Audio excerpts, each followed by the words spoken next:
Well, let's go ahead and get this started. Today is Thursday, August 8th at approximately 7:43. Sorry for the delay. This is the Concord Middle School School Building Committee, and I'm Dawn Boriello, one of the co-chairs, and I'll be running it today. So with that, I will call this meeting started. First thing on the agenda is approval of minutes. We have both the 7:25 and the 7:11. If I have my dates correct, I think we sent around 7:25 and 7:11. I just saw a draft come through last night. Has anyone seen anything as far as a draft? No. So we'll have to, Tim and I will have to review the draft from 7:11 that we received. Was that was August 11th, not July, right? 8/11? July. No, July 11th? It's only August. Today's. Yeah, Right, today's never it. mind. Yep. So July 11th, I have a draft in my inbox that came through late last night, so no one will have received that yet. And we're working on the draft for the 25th in the my 25th. office, but it was audio only, so I'm having to listen along with my assistant to identify your voices. So we will push both of those to next week. We'll send around the draft from the 11th, and then once we have the 25th, we'll send that as well. So sorry for the delay on that. Jerry? We're definitely struggling clerically, but we'll work it out. I think once Growing pains. my office is going to take them on, so I think Yep. And we're in we'll be on between camera. transition at this There you point, go, and Jerry. we've got the TV hooked up. So. Perfect. And there's the document. Can you leave it on the? Look at me, ordering them around. We need the agenda until we're ready for that. Oh, okay. Is that all right? Yeah. Sorry. Okay, so second on the agenda is review of the 731 site visits. So I was not present, so would anyone like to, I think we were hoping to have a quick discussion. We had asked that folks come prepared with things that they liked, maybe things that were not as well received, and give some feedback based on what everyone saw. So does anyone want to start? You want to kick off in summer? No, I think others should first. So there were two visits, correct? There was Wakefield, which is the Galvin, and then Beverly Middle School. And Galvin's, 5 years in operation, And Beverly's just sinking rapidly because their footings are in trouble. I was going to say that at the last meeting, but I didn't want to. Yeah. So They when have we went rammed there, aggregate piers, which are failing. our first tip-off was every door was off the hinges. Oh, is that right? Yeah. Yeah, I've heard about. I have a coworker that lives there and was telling me. Unfortunately. That wasn't a design, that was engineering, or was it both design and materials that led to I that? think what I heard, and it's hearsay, is that the rammed aggregate piers are failing. So it's Could be either or both. whether it's design or whether it's how it got constructed. it sounded like the site was fairly wet and hadn't been investigated thoroughly enough. Oh, boy. Yeah. So they're dealing with exactly. I would say from a big picture perspective, there was a very obvious default about the instructional approach, that it was going to be clustered, it was going to be team-based. Beverly called it neighborhoods. Even to the extent, I think, in both schools where each grade level had a separate entrance. Am I correct?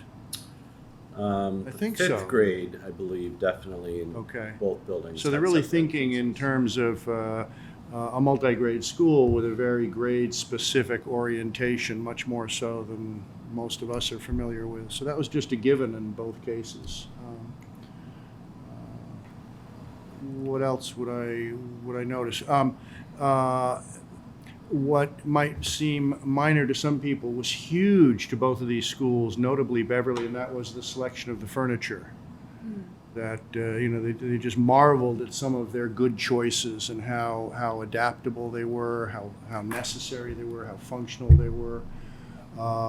Did they say how they procured that? That's typically an outside vendor, outside of the contract of the. Yeah, it was building. outside, and we got some photographs and some of their pluses and minuses. Yeah, because they could either do it, the town can procure it themselves, they can hire a consultant to procure it, or you could hire someone like a WB Mason to so there's a few different ways to do that. I don't think we asked that question No. directly. And if I'm correct, Wakefield had smart boards on top of their whiteboards in some cases. Beverly made that mistake a few times, but most of the classrooms in Beverly were not white projection boards shared with white boards for writing, but instead had movable Apple TV carts, which they thought was critical because it made every classroom adaptable. You could beam from this corner over here for this purpose, for this small group, and then move it over to the center for the entire class and so on. And that functionality was huge to them. Did they still have a teaching wall with like a short throw projector that they could just project onto? No. They didn't even have that. No. Okay. I think we all liked Beverly because it was softer. It had curves. It had shapes. I've been told by people in Newton that was one of the major cost drivers in Newton, however, is that every time you don't have straight lines, you have custom hardware. And custom hardware is very, very expensive. So I don't know how true all of that is, but it made intuitive sense to me that there's a lot of customizing as soon as you get away from 90-degree angles. But that was one of the things several people pointed out was how pleasant it was to have occasionally circular lights, occasionally a curved wall, and so on. And then I think we all marveled at the wood and how the wood decorative stuff also had more than a few curves to it. You walked into the theater and there were acoustic waves of ash. That was, you just wanted to take it home. It was so gorgeous. Those were a few of my takeaways. Mm-hmm. I've got more and a bunch That was of at photos. Beverly, the theater you're That was talking about? Beverly, yeah. Now, in a sense, unfortunately, we looked at Beverly second because it just quickly erased my memory of Wakefield because Beverly was so impressive.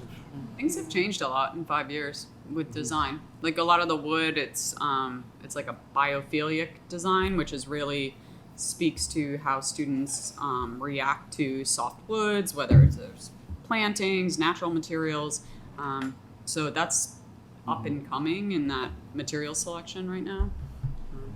Neither school looked particularly hardened for security, although I think they were to an extent, but there was some effort to not appear that way, I think, in their design. That's not something they discussed with us, either school.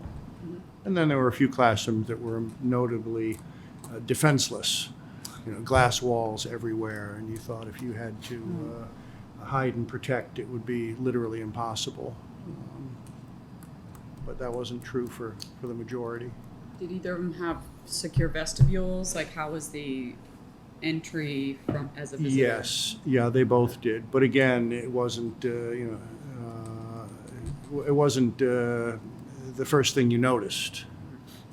They were attractive entrances that looked sort of traditional until you studied them and realized, no, they weren't.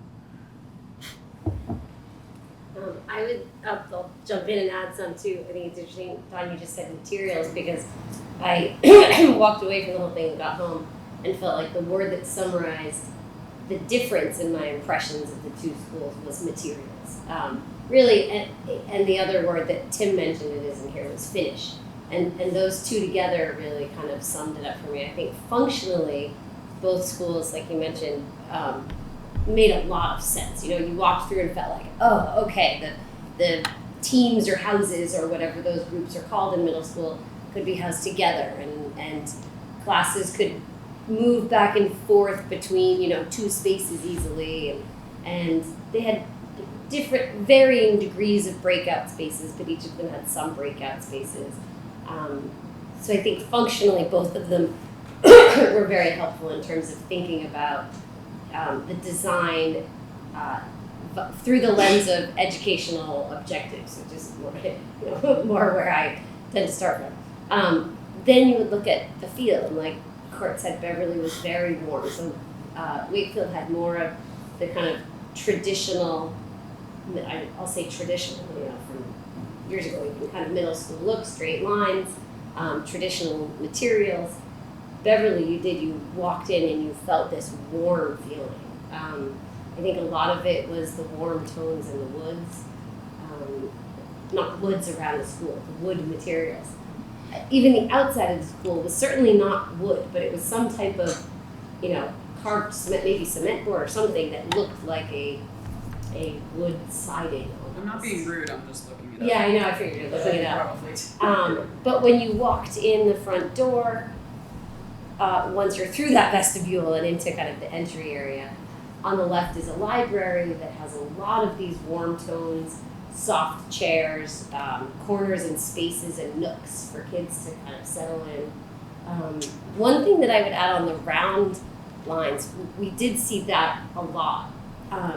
But I also noticed, and I think somebody was pointing it out to me as I walked, I'm not sure who it was, they used round lines in a way that I think could be less expensive than at least other ways, as opposed to, for instance, rounded walls. You know, the walls were all straight, but the tiles on the floor had a design that had a curved line going through them. So then you're not building a building along round walls, which would obviously be much more expensive.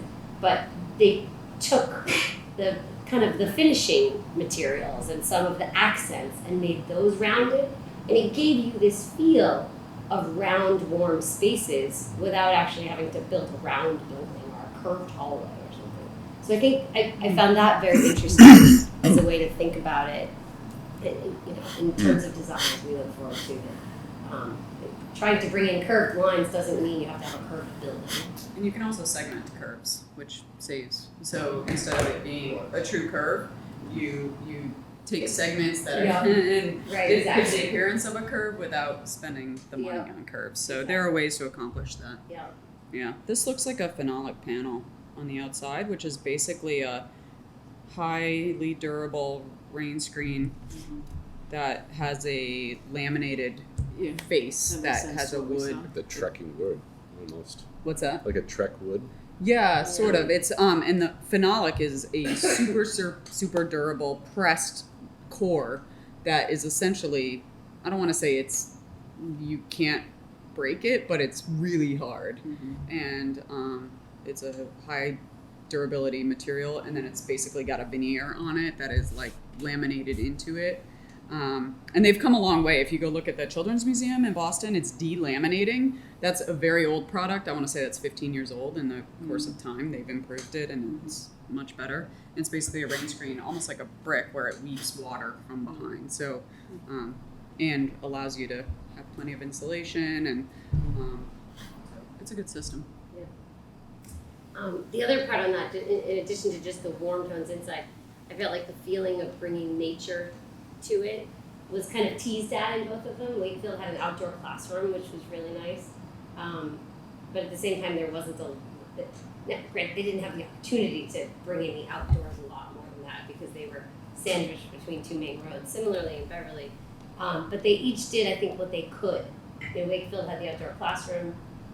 In Beverly, when you're approaching the school from the front, the outside of the front, I found very interesting. It had kind of, again, curved lines, a planting area and some benches and some of it round, but also these boulders that were kind of set almost randomly and yet spaced out in different areas. It made for some interest to the eye, and also to me, it gave me this feel almost of a Zen rock garden with, kind of rocks placed in different places and circles around them. And I found it very relaxing and inviting, just kind of walking up to the school. So I noticed things like that, those touches of design that I think can make a big difference in terms of the overall feel as you walk into school. But again, are not things that a middle school student would necessarily say, oh, I like this better than that. And yet it just kind of enters your subconscious as you walk through and puts you in, I thought, a good state of mind. So I just thought those touches were very interesting for us. A major feature we ought to add, I think, is Beverly claims no air conditioning. Dehumidification. Yeah. It's all Is it displacement dehumidification. ventilation? Is that what they said? So this default of Basically, AC yeah. is something that isn't necessary. Dehumidifying. So Which works. It They do does. it on the Cape successfully. A bunch of schools down there, and they basically deliver the air low, and then it's Right. dehumidified, and then it's drawn up. Yeah, they can do that in vast buildings very effectively, I'm told. yeah. Did it feel really big? It looks Both of tall. them felt They're very They're big. both Yeah. big schools. Is it 3 or 4 stories? It looks from Yeah. a scale standpoint. Both are 5 through 8. Yeah. So what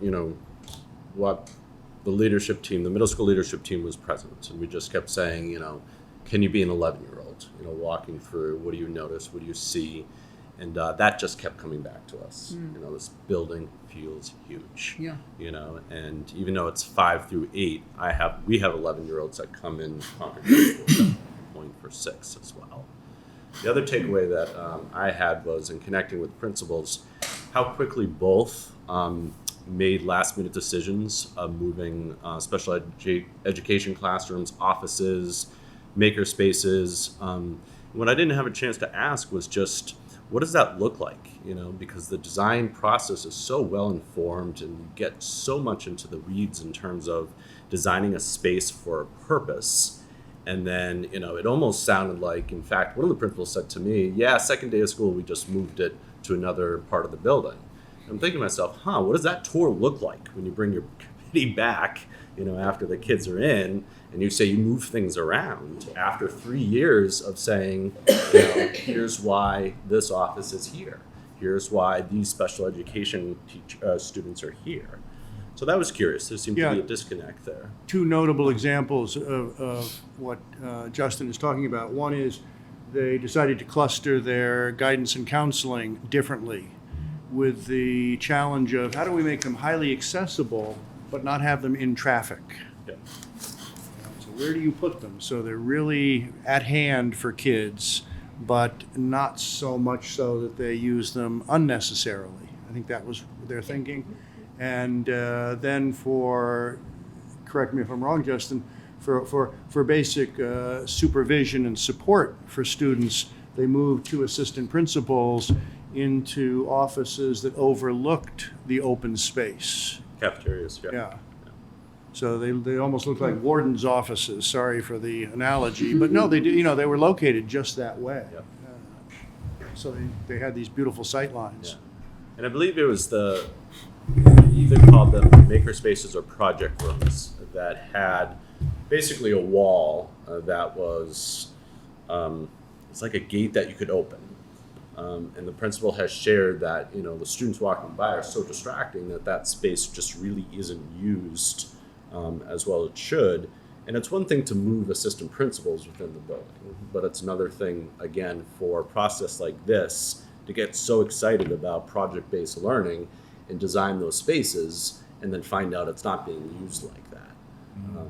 That's the piece that struck me in terms of just, okay, so when you walk the superintendent through the schools end of August and say, yeah, we changed our minds, it might not be that easy.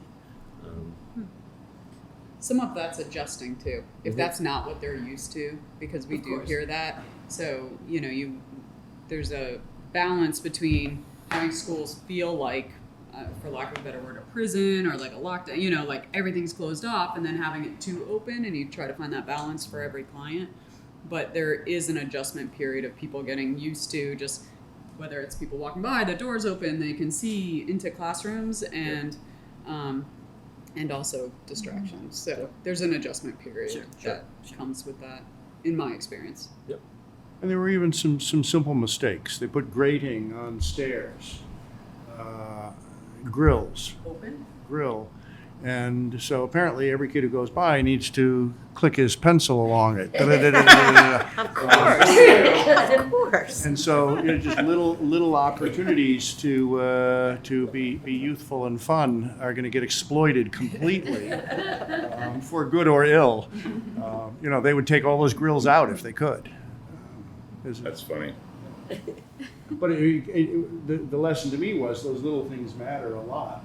When we think, how does this behaviorally trigger stuff? We have to think in those terms. And my big takeaway was these visits are really valuable to us. That was my big takeaway, was we need to visit a lot because it produces a way of thinking that's more critical. How was it? The natural light was good in all of them? That's usually the first thing I tend to notice in a new school versus schools that we go into that need work. There's definitely... There was pretty good natural light. As far as maintenance, the natural light in both buildings was very impressive. LED light in Beverly was really good.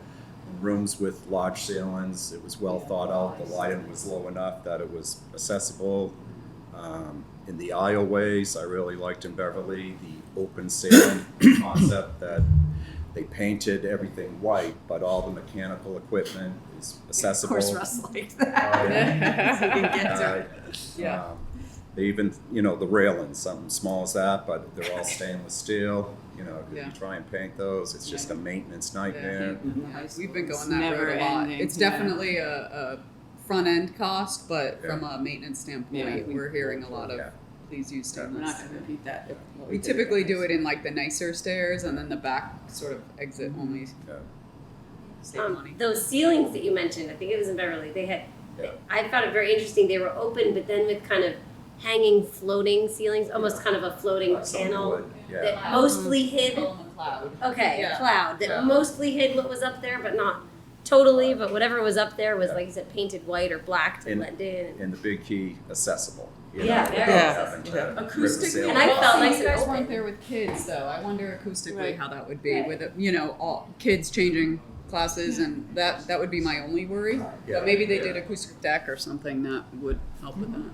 I asked the principal in Wakefield, does it get really loud in here? Because the whole stair area was just all open to the skylight, and he's like, yeah, it gets really loud. Yeah. Yeah. And they're all running around, but it'd probably be loud anyway. But for future visits, we found, 'cause I came from a school that was pretty modern, so we had schools coming to us. And my insight was valuable, but my head custodian was right next to me, and he helped inform, especially that question, what would you do differently? His list was much longer than mine.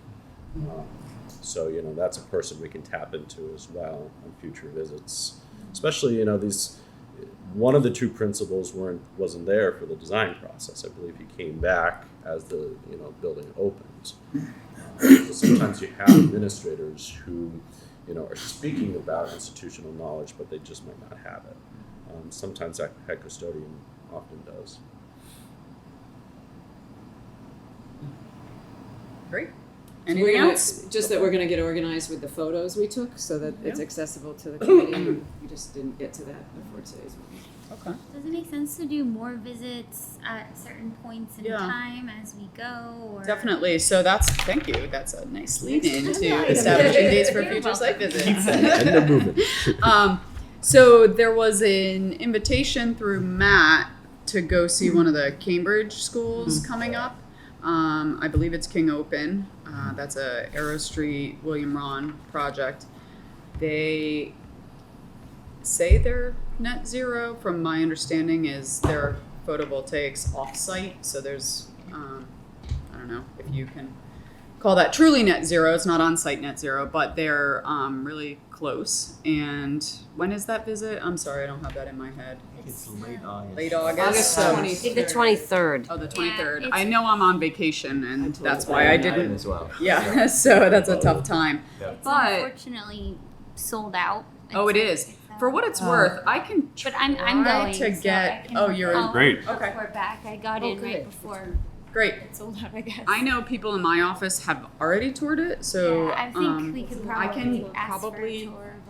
I'm sure. you So can. we're working on Tobin, which is another school that they're doing, and my firm did MLK. So we have connections at the city level if we want to try and get a tour while school's in session. Sometimes that's helpful because you can see how things function. Great. So if that's of interest, I can ask if I'm not on those projects, but I can ask if there's availability for someone to. I'm happy to do that Or if too. you- The okay. educators tend to respond. Yeah, Very okay, positive. well, I mean, let's go as you that saw route. last week, we had 2 hours of time from each principal Yeah. because Yeah. we know we need to do this. Yeah, well, maybe that's a better route to take then. Great, if there's something that's not sold out, and maybe on a week where, I know that's a tough week, right ahead But of the school start. 23rd is still a go. Yes. I'm still going. It's a go, but it's filled. You're It sounds like Oh, I it's see. signed Yeah, up, right. No, but it- now it's yeah, full. yeah. Organized by the New England Sustainable Energy Association, so they, have a capacity. I'm sure they've requested, 30 people or whatever. right. So I signed You're up to under go, but I think it'd be great.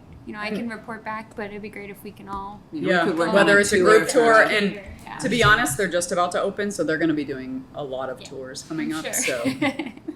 So, okay, great. And then if there are others that anyone is So we had a interested in- short, yeah, do you mind if I? please do. We had a short list we'd been talking on, and I was just interested in timing.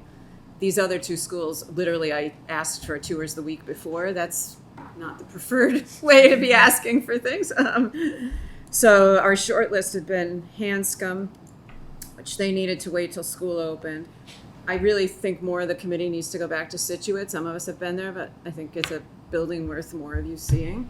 And if we're going to Situate, we might as well go to the school in Duxbury that I opened in 2014, combined middle high school, but a whole nother approach, similar things and yet different execution. And they're close enough together that it would be worth maybe a day over there. So, and then there's others. We could keep building the list. I'm mostly looking at timing and it's some generality as to. There's a new middle school in Quincy that is either about to open. There's a or- couple getting really close. Yeah. I'm hesitant to reach out to them, knowing what they're doing right now as they get this ready is to a really open. tough time. Yeah. Maybe first- mid-year we could approach them, but Yeah. the established schools might be the place to go at the moment. I think I think the one in Braintree's close too, I think.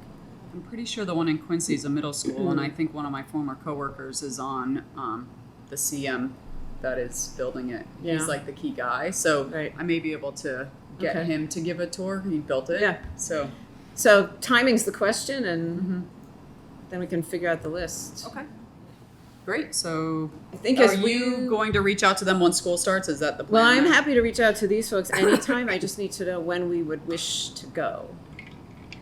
Give them a ballpark of. What I learned quickly was we can't pick a single date and ask for that because that just doesn't work with the receiving school. But if we give them a time frame of late September, mid-September, I think we could get within that range. Another thought is, as we embark on hiring a OPM and a designer, is to wait and see who we end up hiring and maybe go to see one of their schools. And Of course we so should do just as a that, too. thought, to Yeah. if we were looking to push it out a couple months, that may be a possibility as well to see their work, which they may think be we one of these. should Who do knows? that, So we should. I would think we could do both. We Yeah. do Yeah. a day that's Situate Duxbury, a day that's Maybe a school see of the a project or two of UOPM. the firm. Yep. Right, exactly. And Hanscom is be a- quick and easy. Yeah. Morning trip or something. Right, exactly. Okay. Maybe late September for Late September, Situate, Duxbury. October. Yeah, I think so. I mean, I feel like we should, we don't have to rush it into the next Yeah. month, but that we Right. should keep moving on these and kind of keep our minds fresh on what kinds of things we like and what we're looking for. Great. Okay, so let me start reaching out and get a sense of what works for them. Hanscom's opening. I'm not sure what her timing will be. They're just opening the elementary side this fall, so although the middle school side is established, they may need a little time to regroup too. So okay, so let me start reaching out and get a feel, and then I don't think it's a major factor. We can't control when we can get in there, but it was very advantageous to not have students there. Yeah. Because 15 of us could really take our time, we'll. True. ask questions, and not be Yeah. avoiding the interference we would otherwise create. Yeah. So It is helpful to see the kids there though too. I I think. agree. You want to see the flow and you want to Good to hear have it, it but, mixed. Yeah. Yeah. there's an offside. Agreed. Yeah, Agreed. Yeah. an upside to it. As a designer, I always like to see the kids because Yeah. I want to know how they're using the spaces Right. and is it Right. for their how it was designed and Sure. functioning, or are they using it in a different way? Sometimes like these beautiful benches and Yeah. seating areas are like instrument storage. Yeah. Right? Like Just kills and you. it's yeah. And I mean, even as a designer, I go back to my projects. I'm like, oh, great, they're using it like I intended. And they're like, oh no, they're actually not. So no one's perfect, but it's nice to see the students Sure. in the environment. So I think it's good to have a mix. All right, so I'll work on it, and I won't set any dates till we've all seen what the options are. Yeah, because the other thing you could do is go over like winter break or something when there's not kids, if that were, or There's upsides to both, but my point is they're different. Yes, Yep. they It's are. a They different kind of absolutely, yeah, business. they are. Yeah. Okay, great. Is that what we have on the site visits then? Anything else? All right, communications update. So we had talked, and this will loop into some of the subcommittee discussion we had. which I actually, Don, do you want to do that now? Because there isn't a single agenda item for that document that I see here. Yes, I think it loops to this. it does. So, do you want to speak to how we've broken down the committees and then who we felt is, we think, a good fit for them? So basically, did everyone get this document? It's titled Working Structure Discussion Document. It's based on, It went out by it went out email. by email from Pat. I don't think I got that. And then No. it's you get it up on the screen. On So, do you want me to read it? page- So the technical side. Essentially, it's trying to speak to how we think this committee will function in relation to the subcommittees that we think should be established. So I'll read it quickly for those that it's pretty small on the screen. The Concord Middle School Building Committee has been given the task of developing over the next year a detailed design for a new middle school facility for the town of Concord. The goal is to bring forward a design for a superior quality building that will support the educational strategy of the Concord school system for the foreseeable future in a highly sustainable and cost-effective manner. To accomplish this task, the town has appointed a talented and experienced group of committee members. The objective of this document is to outline a working structure for the committee that will effectively utilize the individual strengths and experience of each member in a manner that is respectful of the significant time commitments that will be required to all committee members. The ultimate authority relating to all significant decisions of the committee is the vote and approval by the full committee.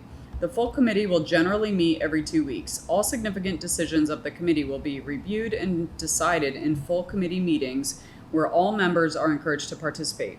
In the course of these meetings, the full committee will actively engage with the owner's project manager and design firm.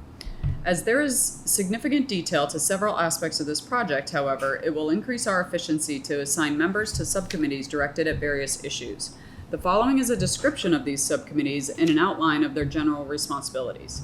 So first, the management team. The responsibility of the management team is to regularly review that the project is proceeding effectively toward completion in a high quality and timely manner. The team will include the leadership of our OPM and design partners. The design subcommittee. The charge of the design subcommittee will work with the design firm on the details of the design development for the building. These interactions will flow from the project plan developed by the OPM and design firm. Again, all significant design decisions will be reviewed and approved by the full committee. Sustainability Committee. The Sustainability Committee will be responsible for working with the Design Subcommittee, the OPM, and the design firm to ensure that the sustainability goals that have been outlined in the charter of the Concord Middle School Building Committee are addressed and incorporated in the design of the building. Note, it is anticipated that the Design and Sustainability Subcommittees will often but not always meet together.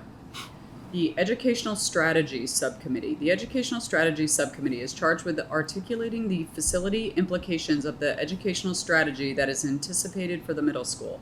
This includes the recommendation for the targeted school population of the new facility, as well as implications of the educational strategy for the structure and flexibility of all educational space in the new facility. The Finance Subcommittee. The Finance Subcommittee is charged with providing a focal point for discussion and review of project financial issues. These include all issues related to the management of the project budget, as well as analysis of potential building costs in relation to similar building projects affordably for the town of Concord. Communications Subcommittee. The Communications Subcommittee is charged with ensuring that the activities, progress, and results of the Concord Middle School Building Committee are regularly communicated to the school committee and citizens of Concord in a regular, timely, transparent, and thorough fashion.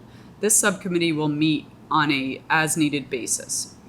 The following is an outline of potential assignments of the members of the Concord Middle School Building Committee to each of these subcommittees. In formulating these assignments, the interest, experience, and knowledge of each member was considered.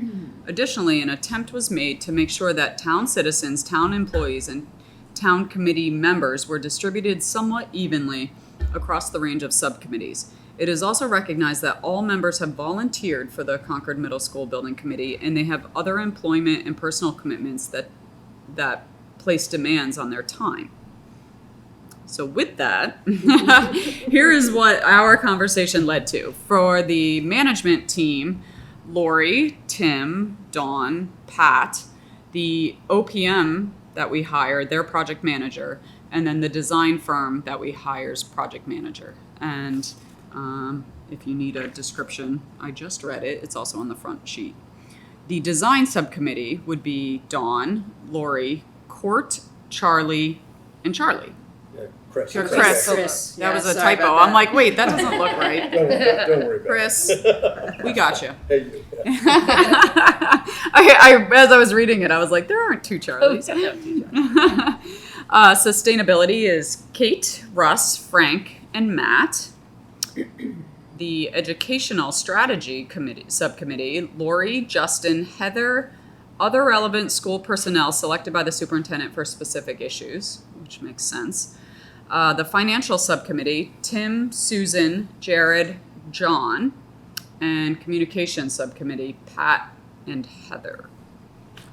Is anyone in any disagreement or feel strongly that things should be different, or did we leave anyone out, or? Typo on Jared's name, am I correct? Yeah, fixed it. Done. Thank you for putting this all together. Yes, thank you. This is We have to give Tim a lot of credit. Yes. He came to the meeting with all these sticky notes. Sticky and we notes. sat in my office and moved people around and tried to balance it. And Yeah. so And it is a balance, you know, Yeah. can't be perfect. Yeah. Yeah. But that's why we have the entire committee, so Correct. we can Absolutely. help each other. right, Yeah. there'll be nothing that goes on in these subcommittees that the entire committee isn't aware of the work that's going on. So it'll be a ebb and flow of information and input. Yeah. So I guess I raised it, 'cause I know we talked last time about, I worry that sustainability being its own separate group Yep. gets, Yep. Yep. it gets kind of compartmentalized rather than integrated. And I guess I have the same reaction to the educational strategy. And I wonder if there's a way to, I mean, all three, or both of those as well as design, Right. feel like they're so critical to the goals of the project that I worry by breaking them out it gets a little too compartmentalized and separated. And so, I certainly appreciate the effort that's been done. I would suggest that we explore maybe folding all three of those into one. And I know there's limitations on how big that group can be, and there's concerns about putting a lot of cooks in the kitchen on that one team. But I have found in my experience that when we break groups out, ideas get lost. There's not as much communication. It's just kind of the way it unfolds traditionally. So I would propose lumping all three of those together. But happy to defer to the. What to the about, board. no, Yeah. I think that's an interesting point, because we talked about the fact that, or the question of whether sustainability should be a separate committee or whether it should just be interwoven throughout every conversation Right. we have. And I noticed this mentions design and sustainability will often meet together. It's a good point about the educational strategy also. I mean, what if we looked at it as almost a hybrid model where maybe the three of them often meet together, but there might be, the value I see in having them individually also is that there might be, a question on sustainability that we might need to do some more research on and figure out, Right. What are the best options for X problem or X opportunity. And then we have a subcommittee who can kind of go off and do research and come back and tell us all, okay, here are our options. Right. So I feel like there's the value in having each of them as freestanding entities purely in terms of workload and kind of groups to go off and do work, but not necessarily to be making the decisions and to only talk about that in those subcommittees. Does that make sense? And then I guess we would have to look at the three of those and the list of people. If those three met together, do we all It's suddenly too have many. a quorum We of do. the whole building? I committee? just counted them. Yeah, it's Right. like Wow. 11. That doesn't. Right. So that doesn't From- necessarily work. But In my experience, you can't think of these as silos. You can't think of them as we're only going to talk about education or we're only going to talk about design. I think the intent is that you can really get into the weeds on things, and to your point about research and like finding, it's not an answer, but it might be options that are then brought back to the bigger group. And the key to this is the designer and the OPM, like interweaving all of this information. And that's not to say you can't come to a design subcommittee meeting and, just because you're interested or want to participate. I think it's helpful as a designer to have a small group of people that you can sit around one table and have deep discussions, like in the weeds about things, like, and when it comes to finishes, whether it's materials, where are they sourced? How are they, what are they coming from? We want you guys at the table for that. That's all going to be part of the discussion. That's not to say that, there won't be design decisions that are somewhat independent of sustainability. I mean, it's, in my mind, it's interwoven. I'm on the design team, and if I feel strongly that you guys should be at the table, I will speak up and have you there, or say, hey, we need to get these guys in on this conversation.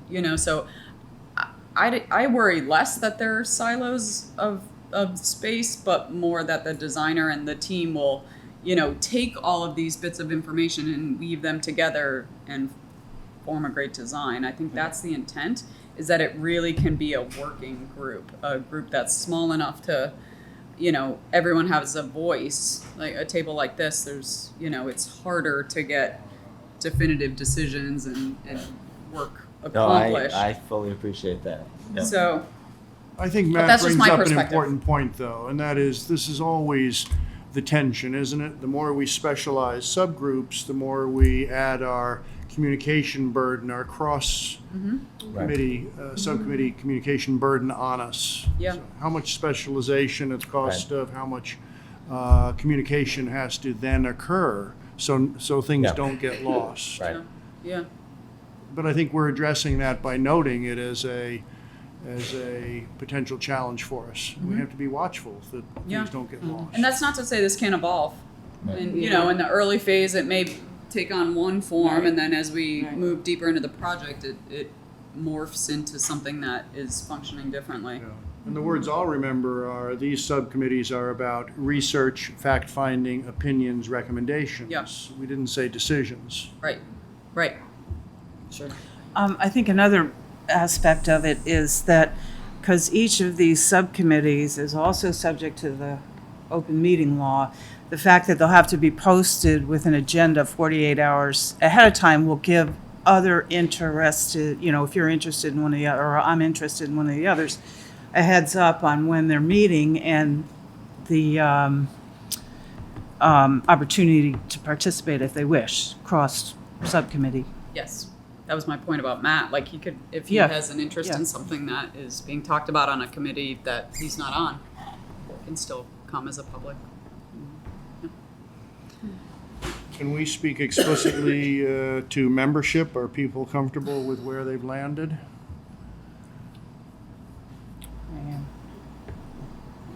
I would propose Kate for finance.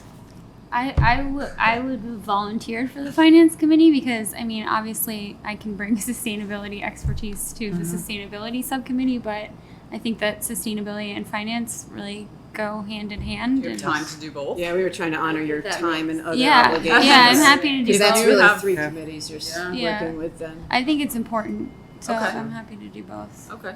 Okay. Hi. Okay, so we'll add you to the We finance. had and said the I would event. ebb and flow. I mean, I'm on a bunch already, Yes. but I'm gonna, Mhm. I'll be Yes. part of all of it. It's part of my job responsibility. What, can I go a little further on communication, just to Sure. talk a little bit on Yeah, some of the okay, good. 'Cause vision we had of that? Because we had a little longer conversation on communication when we talked about this, because we want to have some things that are just habitual and happening on a routine basis.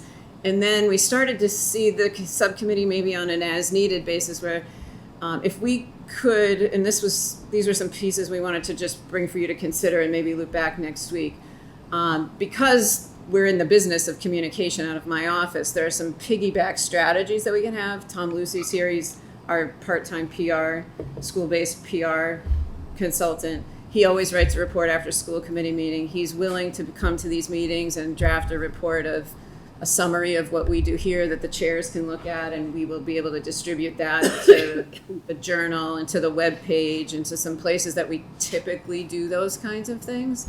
My office has also drafted a web page that we want to bring you next week. I'm not hooked up, so I'm not going to take the time to show you. Very basic factual sharing of information that would reflect the documents and work that this committee's doing, not in terms of campaigning. You know, we know the fine line of school resources and public resources, not in terms of any campaign for anything, just factual repository for all that this committee's talking and looking at. So I feel like that is manageable, and in some ways, if it's my office, there's just a streamlined, because I communicate with my assistant and she's already doing minutes, and like she's just embedded in it enough that it feels simpler that way to some extent. So those are a couple of basic foundational pieces we wanted to get started on. Nothing would happen without the chairs seeing it go out, and we bring you the webpage next week for feedback.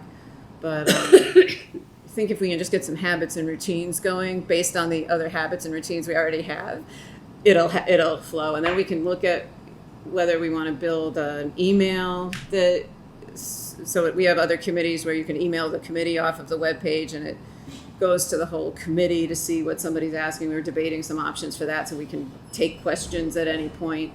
So lots of different mechanisms we can look at. A distribution list is another option. We've been not successfully trying that at the school committee level. The town's got a very successful one.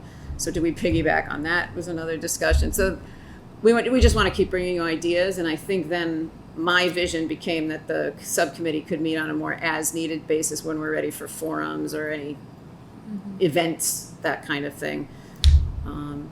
Pat, you were there. Don, you heard the conversation. So any feedback on that? Before we did anything, we wanted to bring it to the whole committee and see what you thought. And that would all be on the webpage that exists. So what exists now, the town has, is just right now committee. holding basic meeting minutes and agendas. Yeah. The webpage we're building would also have the historical documents from the prior subcommittee work, would be a place to post designs and documents like that as we get into the next phases. We'll show you, but it would be the basics of what But we're they should be looking linked together. Of course they'd be linked. Because, Yes. They Correct. need to be linked. The town manager would have to be happy with how Correct. the two sites lived and intersected. What we're hearing from a school committee perspective individually, I suspect you are too, is from the community, is keep us very current. Right. Don't make us play catch up. And I think that's our wish anyway, but we might as well honor it in a very deliberate, quick way by moving somewhat quickly about collecting what we have and making it as accessible and visible as we possibly can.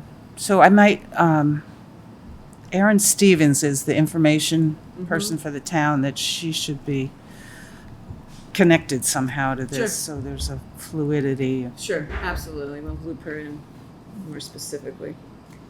So my only question I was going to bring up, and it's perfect between this and the roles of the committees, and I'm glad you're here now, Pat, is the question on the communication subcommittee.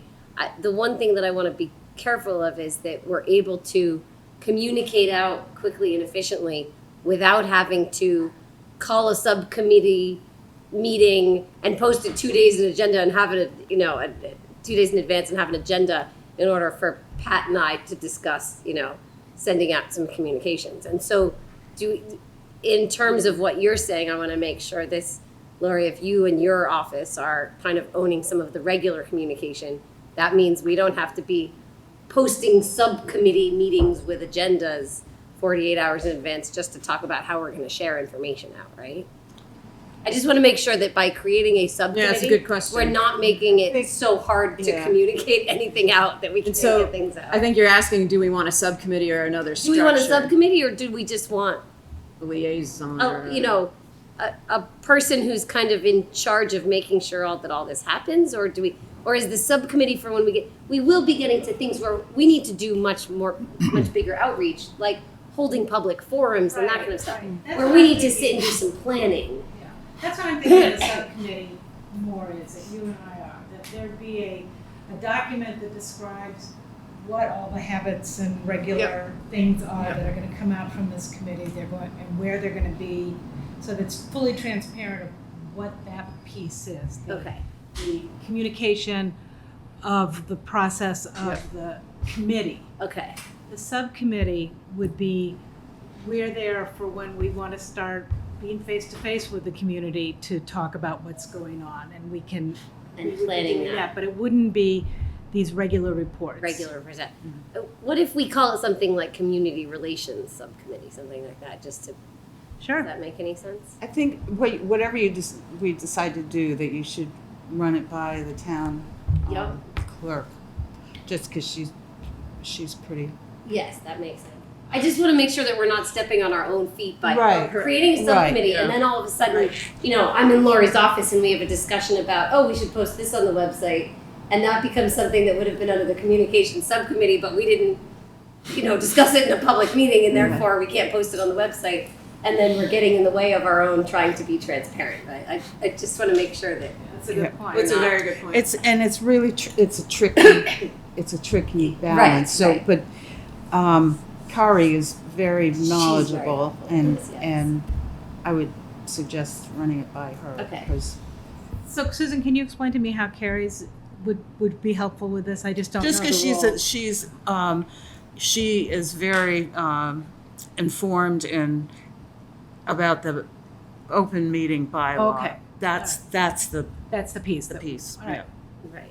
Just we in helping us figure out. sounds like we need to figure out a way to have a formalized structure of a subcommittee that will be needed as community outreach and things Right. happen. Planning But then forums on and a day-to-day sort of decision about what should go on a website and whatnot can really just be Right, that informally someone can just decided. do it, There's a right. person that is, Right.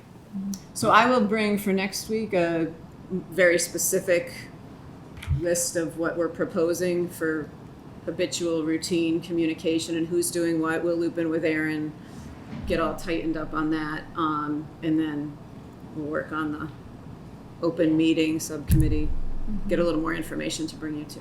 okay. Yeah, I was wondering, like, how do we go forward with the subcommittees? Is it up to the subcommittees to, elect a chair and decide how often they want to meet, or will we decide as a group, like, when subcommittees should kick off, or how do we go forward with the structure? I think we need to get an OPM and a designer on board. Okay. And then their schedule and when they need decisions, Okay. we'll work backwards. Yeah, we're about So to have someone typically- else guide us, which is Yeah. Yeah, so, exciting. I mean, it's great that we're a little ahead of the game, but I think it'll be important to look at when they need decisions made and then to work backwards to get them the decisions in a timely manner. So it'll really depend on their schedule and what they're proposing. And So- they may take a look at our structure and say, actually, we think it should be something Yeah, slightly they may have different. recommend- So that's good. Yeah. Okay. Okay. Anything else on this? Great.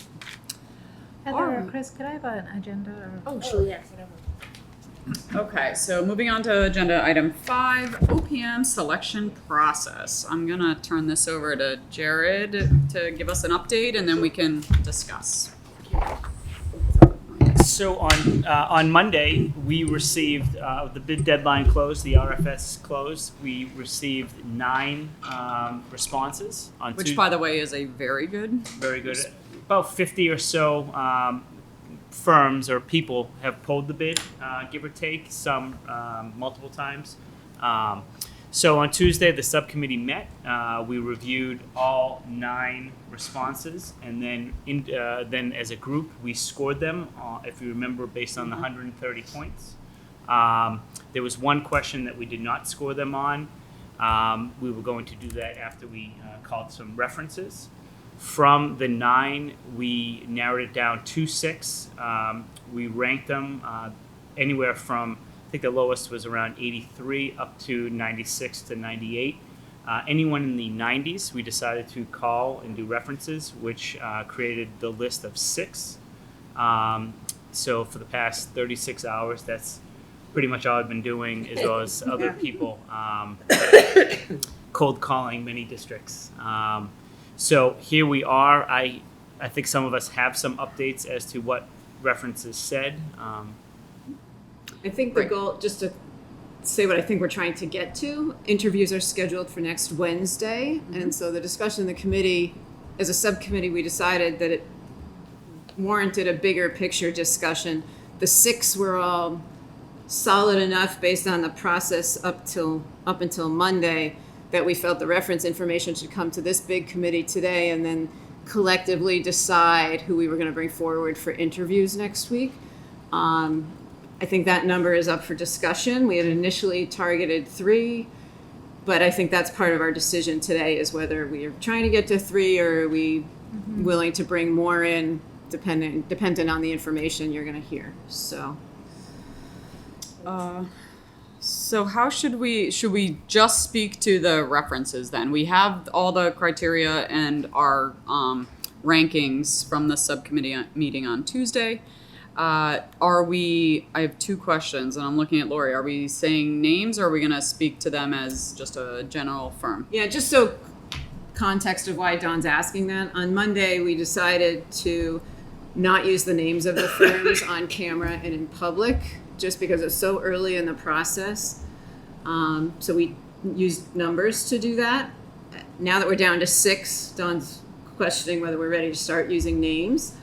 I have an opinion that is I think up for discussion. I personally feel like we shouldn't use names till they're invited for an interview. That's typically how we run other big scenarios of big hiring and other huge decisions.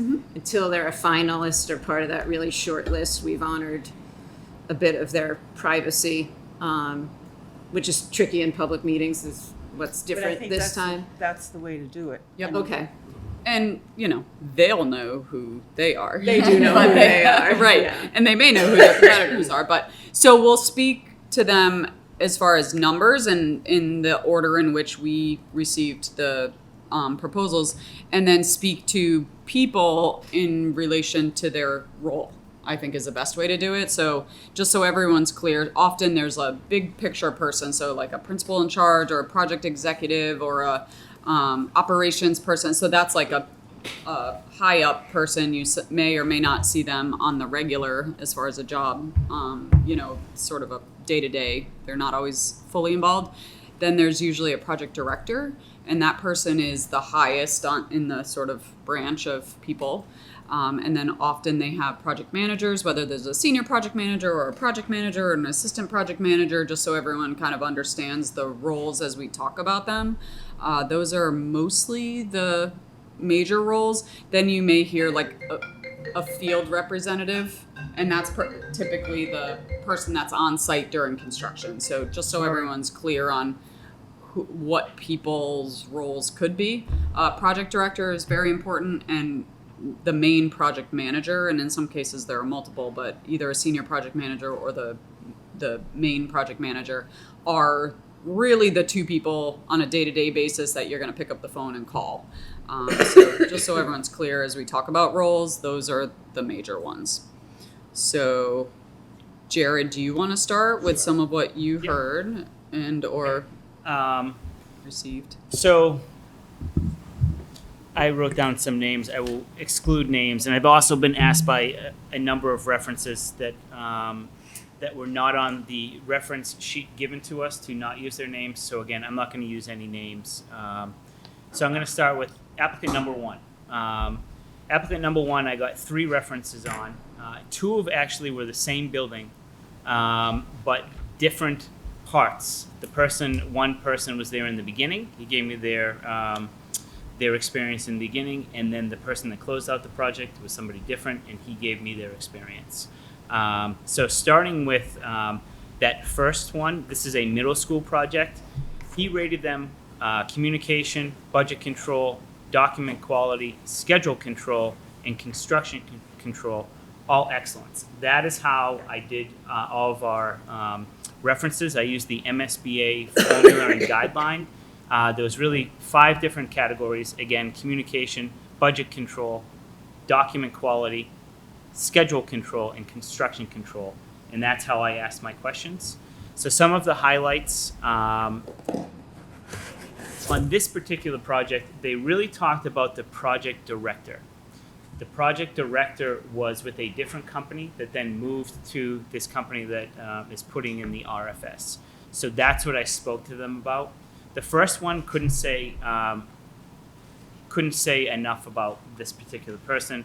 Said this particular person was unbelievable. Everyone was happy. Project done early, on time. Communication was great. Everything. Couldn't get them to stop. The next person that I talked to closed out the project. While he said this person was excellent in the budget as well as schedule, he gave this person a good in the other areas. So it's either excellent, good, or poor. And you can kind of read between the lines a little bit there that there was some hesitation on giving excellence. Exact same person. This was the beginning of the project. There was some hiccups there. So the next, same applicant, I don't know how much you want me to say, or I could go on for hours, but I guess what I'd like to hear is anything big Yep. picture about the firm. Yep. And then anything about really the two key roles, which is like either a project director and a project manager. Those are really the main roles. Yep. I just had a question. Those 5 criteria, that's what you asked about each of these 6. Yep. Okay. I used the same exact questions. And you know what? I'm just going to quickly read the questions that I asked, just so you have more of context. So when it came to communication, my question was, how well did the applicant communicate? Did they keep all parties informed of project developments and events? Did they hold the 10 regular meetings? Did they document meetings adequately, meaning did they prepare the meeting minutes? Did they properly coordinate the work of design and the contractor for the owner? So that was communication. Budget control, were their estimates accurate? How well did the applicant adhere to the budget? If the program exceeded the budget, did they offer recommendations as to how to reduce the scope to fit the budget? Next was document quality. Did the OPM adequately verify the content and quality of the design submissions to the owner and MSBA? I still want to know a little bit about MSBA as well, because that's a lot of paperwork, and I want to know if they got it in on time. Did the OPM adequately manage and document the pre-qualification process? Did the OPM provide adequate documentation of budget and reimbursement requests for the owner? Again, that's MSBA. Next one was schedule control. Did the applicant meet the required deadlines for document submissions, etc.? And lastly, construction control. Did the applicant adequately protect the owner's interest on issues such as product substitutions, change orders, negotiations, contingency, reviews of schedule extensions, payment requests, etc.? And did they hold regular job meetings and prepare appropriate meeting minutes? So those are the questions that I asked. Some were much more in depth with their answers than others. So just going back to applicant 1, starting with communication. Communication was excellent.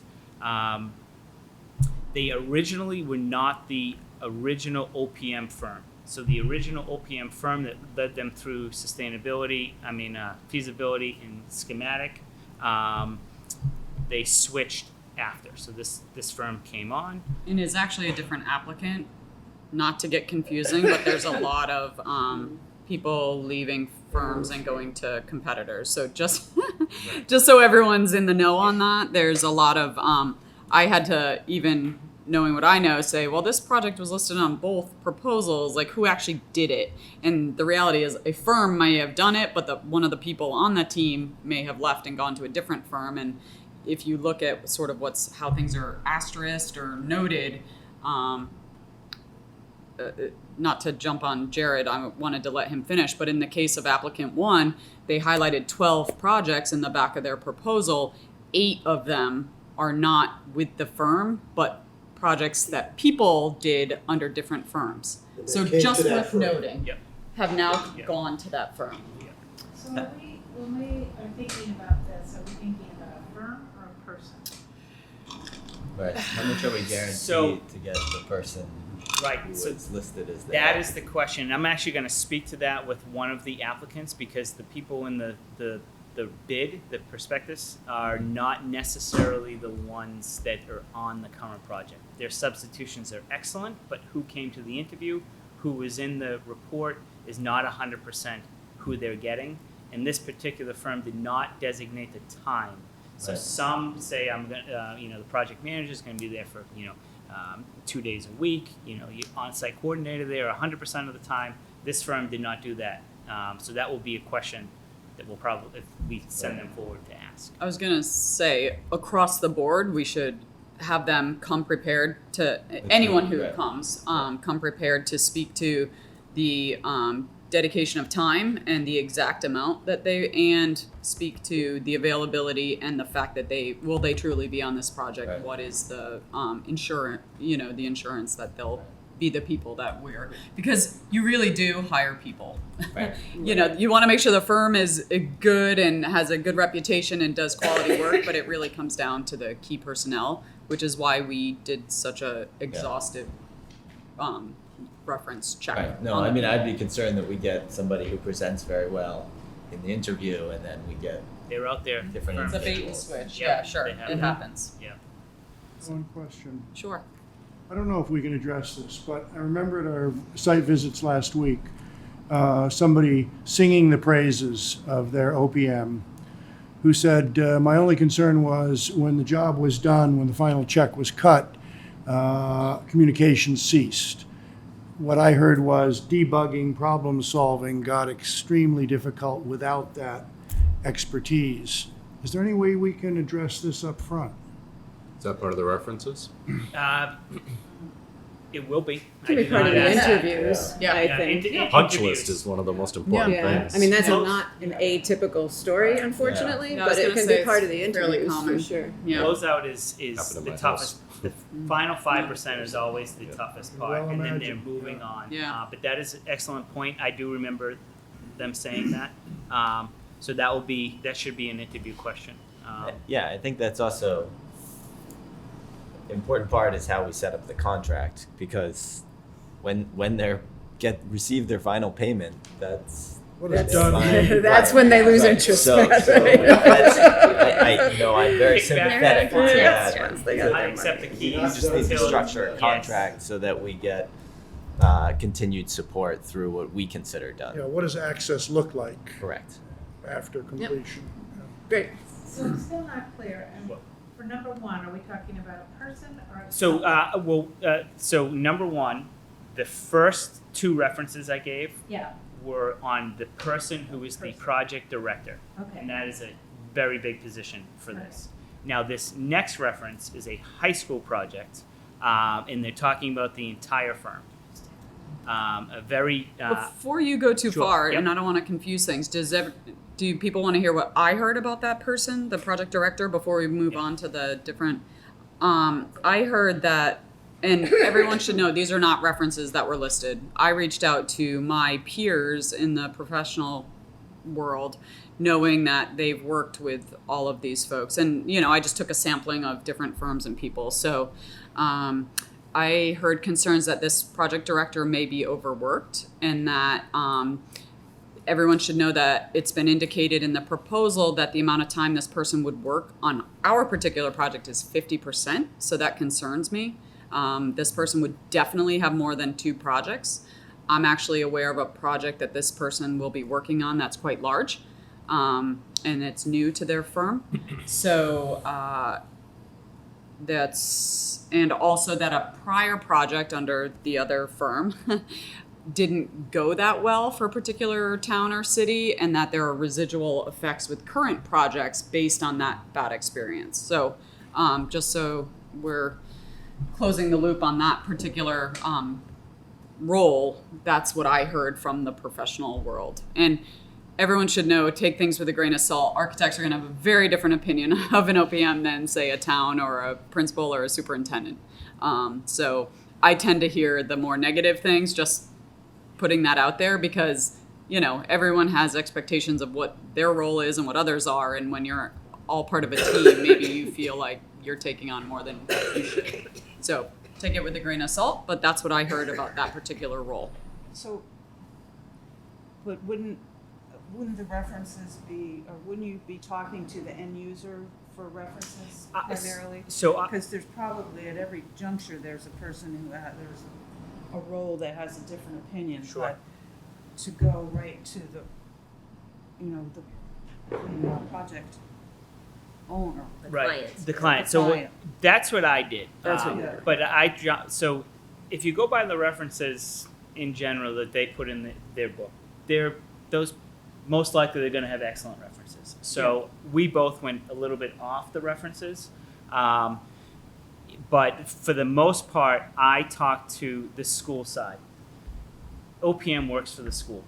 So they need to have a good relationship with the school, and correct me if I'm wrong, they're not going to butt heads as much as they would with the subs and the architects. So I got, for the most part, really, really good references on all 6. Even for the most part, the ones that I went off their list, I did speak to one particular architect firm, and they actually had concerns that I think she's getting from other firms about different OPMs. It's two different relationships. Yeah. But it's worth hearing both sides, just so Right. that you have a complete perspective. Yep. I mean, because if you just call who they put on their references, you're never going to get it. That's right. Yeah, no, of course not. So this particular one, this high school project is somebody that is on their reference. It's a very large project. They gave them excellence across the board. But a couple of things stood out to me that I thought was pretty good to mention. In communication, they said that they were very good politically. Sorry, Jerry. Sure. Can you just clear? This is So, still number 1. This is still right? number Just one. from a Still different on one. reference. I just want to make sure. It's interesting. I got a lot of feedback on number 1 where I didn't get as much on others. So just food for thought. This is the heaviest, at least from what I received on this particular firm. Just very good politically, always available for questions. They had somebody there that knew if something was a really big deal or something that I guess the town or the city thought was a big deal. So they were able to calm the town down and say, I've seen this before, this is how we're going to handle that. So I thought that was very good. The budget came in on time and under budget. They were excellent in document quality. They did all of the ProPay, which is the MSBA. It's paperwork, which is very, very document heavy. I've been through it. And then construction control, everything kept great records, proficient meetings, organized, always came in prepared, and they felt that they absolutely represented the district. So that was what I had on. Okay. The only other things I had on this particular firm, and one is the project manager, which we mostly spoke about the project director, which is a little bit higher than the project manager. Got that the project manager is quite young, less experienced, and also comes from that same other firm that the project director did. So they both have left that other firm that also submitted and now work for this particular firm. And then there was a question about if and they referenced their employees as staff versus employees. I don't know how much that matters to people, but there was a question of if they're contracted or payrolled employees. So I don't know the answer to that, but if folks have concerns about that, as far as like, is that person going to be on staff or on, contracted through the duration of the project, might be a good question if they get to an interview. And then it's interesting, they used Concord Carlisle as a project, the high school. But from the people that I spoke to that worked on Concord Carlisle, they said that their roles on this particular proposal are actually, I don't want to say a demotion, but not as critical as their role was on the high school. So they're on the team, but they're not the people. They're not the project director, nor are they the project manager, which would have been their roles on the high school. They're sort of, I forget what they call them, communication something or other. They were just people on the team. So I don't know if they were doing that to make the connection, or if they, I don't know the answer. So But they were a sub to our high school project. they worked for KVA, They who were did the the lead. OPM. Yeah, they they were were the the lead OPM on the high school. And Oh, apparently so the now, lead OPM on the high school would be on the team here, but not be the lead OPM. yeah, they're just a team member, not the main people. Does that make sense? Like so they now work for this particular company. It's not KVA. And they are indicated in the proposal, but not the key people. So they have some familiarity with the town. Certainly. So I think, yeah. So that, and then only that, again, they have received a few recent this particular firm received a handful of recent work, and concern about capacity was something I kept hearing. Like, are they getting too much work too quickly? So I don't know the answer, but they do have some big projects. Marblehead, Billerica, which is finishing up soon, Fall River, and I believe they just got Waltham away from one of the other firms that, remember we talked about contracts and you can renew your contract? Yeah, you can renew after schematic design and move forward with the same team, or you can decide to go back out and rebid it essentially and get a new project. And they, in the case of Waltham High School, made a decision to rebid the OPM. They kept the designer but rebid the OPM. And both the firm that was not recontracted and also the firm that received the new contract both submitted. So that's why it's a little confusing. To add to that confusion, the project director used to work for the one that was on it and now works for the one that is on it. So just so you know. And they're both in those six, the six that Yes. you're, Yep. So you can see it's an interesting world out there and a small world. So lots of people know lots of others. So that's what I have on that applicant one. And truthfully, that's the heaviest of feedback that I received. May I ask one other sort of context question? In our bid documents, did it specify how current these projects were that they could list on references? Was it a 5-year? Was it a... Oh, on references? Interesting. I Yeah. know they have to list anything over 1.5 in the last, 10 years or something? Yeah. And also worth noting, and did we say they just had to be K-12 or they, I guess I meant to look at that. Someone that I work with that has done work, No. they, The references that they were given were not necessarily K-12. okay. And were they within 10 years? Is that what Yeah. Oh, yeah. Thank you. We had Then they give very a list. exhaustive lists of projects that were Oh, yeah. pages and pages deep. So we knew exactly when things were built and timelines and where, and it was very, very detailed. Yeah, and it's worth noting, they sometimes list it for the firm and some for the people, so it got really confusing. I saw a couple projects, they showed up on like half of the proposals. Yeah, we kept It going, got really confusing. Oh, I guess. it's here again. So the good thing is there's the internet and you can actually look up what firm really did it, but a lot of firms don't always indicate their project team, so you just have to presume. Okay, should we move on to number Yeah, 2? we So, probably and then we'll come back and give, so just so everyone knows, up to 20 points for each of these. And we figured we'd do it in the bigger group because we wanted everyone to hear what we heard for references. So, And I'll be quicker. So this second one, I actually did get 3 references. The first one, which I really liked actually. This was somebody that told me he was in fact listed as a reference, but somebody that I'm close to in the field. He actually ranked all 5 categories excellent. He's in a position that I am in, that I've never really started a project, been in many projects to midway and closed it. And he said this particular firm, and it's many of the same members, sort of held his hand through it all. Walked him through it. He said everything. He said, "Don't tell my boss that," but they did a lot. He really felt that they did a lot. Communication was excellent. He said the experience was fantastic. The budget, 0 discrepancies. Extremely a difficult budget because it is I don't want to give it away, but it's a multi-town. When it was a renovation, $62 million renovation that took about 3 years. They did it in phases. Paperwork, excellent, met all deadlines. So that was that reference. The next one, with Can I, sorry, please. but Yep. can I interrupt you on that same project?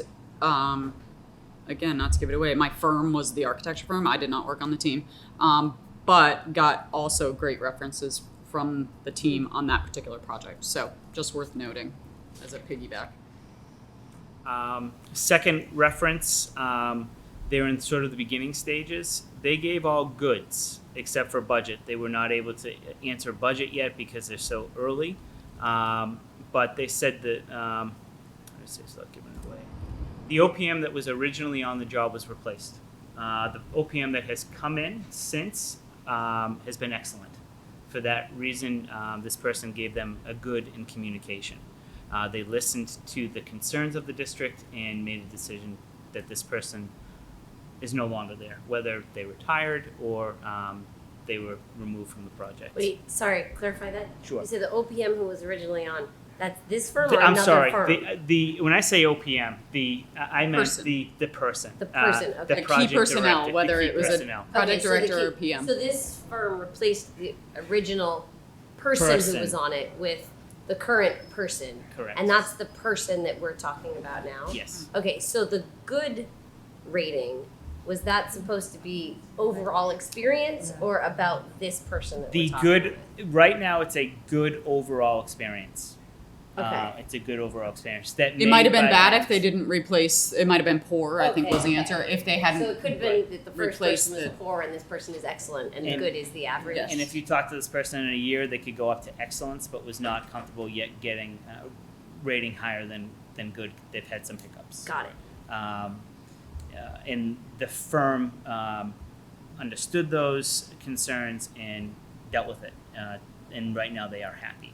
Do you know if that was the project director or the project manager? Just out of curiosity. Do you know? That, I believe, was the director. Director. And Okay. you know the name, am I correct? Yeah. Okay. I'm just checking because I have something on the project manager that Okay, so that was the project director. Yep. Okay, that good. person did not- yep. Okay. And also that is the person that I'm aware of and had good references for. Excellent. Okay. Um, Not on that particular project, the one I Jared, is it spoke correct that the person that was replaced has since retired, so that's not going to be an issue? I heard that potentially for- was retired. I believe that to be the truth. Yeah. Yeah. Because I'm going to get to that person on the next one. But for this particular reference, again, good on everything else, just sort of beginning phases that they weren't able to give very detailed answers, but happy so far. This next particular district, it was a high school project. They also had trouble with the OPM, the person that was on the last job, and they removed him as well, him or her. So maybe that person did retire, but they had the same issues. So they, again, the firm recognized that, put someone in there that they're very happy with, and Is that person one of the proposed people that they've been replaced with? I didn't Unsure? write that note. I've Yeah. talked to so many people. I Yeah. don't want to give false information, but I believe Think so? Okay. Um, Just curious. yeah. Yeah. Okay. Budget is under the original numbers, and they are 4 months ahead of schedule. And then the meetings, schedule control, and construction control, all excellence, according to this district. So the only hiccup was the communication. They dealt with it, but they were not yet ready to give them higher than good. On this particular, I have very light information, but project director's good, the senior project manager is good, and full disclosure, the guy who's listed as the project manager was actually a former employee of mine and is a hardworking guy and left our firm to actually go to the OPM side and has always worked on schools. I can't speak to the last 7 years that he's been there, but when he worked with me, he was very hardworking and knowledgeable. So that's my feedback on them. So the next one is 4. So I actually didn't call any references on this because I'm a reference for this particular firm. So I tried, but Yeah. I struck out because it's August, so. So I can speak. Jared's gonna I speak can to speak. his. You can and speak then to yours, and then I have a speak. little bit. Yeah. Is this number 3? So we skipped over it's- 3. Yeah, because it's So it's really 4 according to our number number. 3 didn't make the It's- reference shortcut. Jared, for today, it's number Three. 3. It's number Yeah. three. Okay, so do number 3 Oh, for okay. today. All right. Okay. I'm confusing That makes everybody. sense. Sorry. You two have to keep track of what other Yeah. numbers we use. For today, it's number 3. I understand who you. Thank you. Yes. So I had 2 experiences with this firms. Both of them, I came in at the mid to the end of the project, and I worked with the project director, the project manager, and the field representative. And in this particular case, I dealt mostly with the field representative, and that is such an important role because about 100% of their time is dictated to the project. If you can't get a hold of them, if their communication is poor, if you don't get along, if they don't support you, it's going nowhere. So I was new to the field. This person held my hand.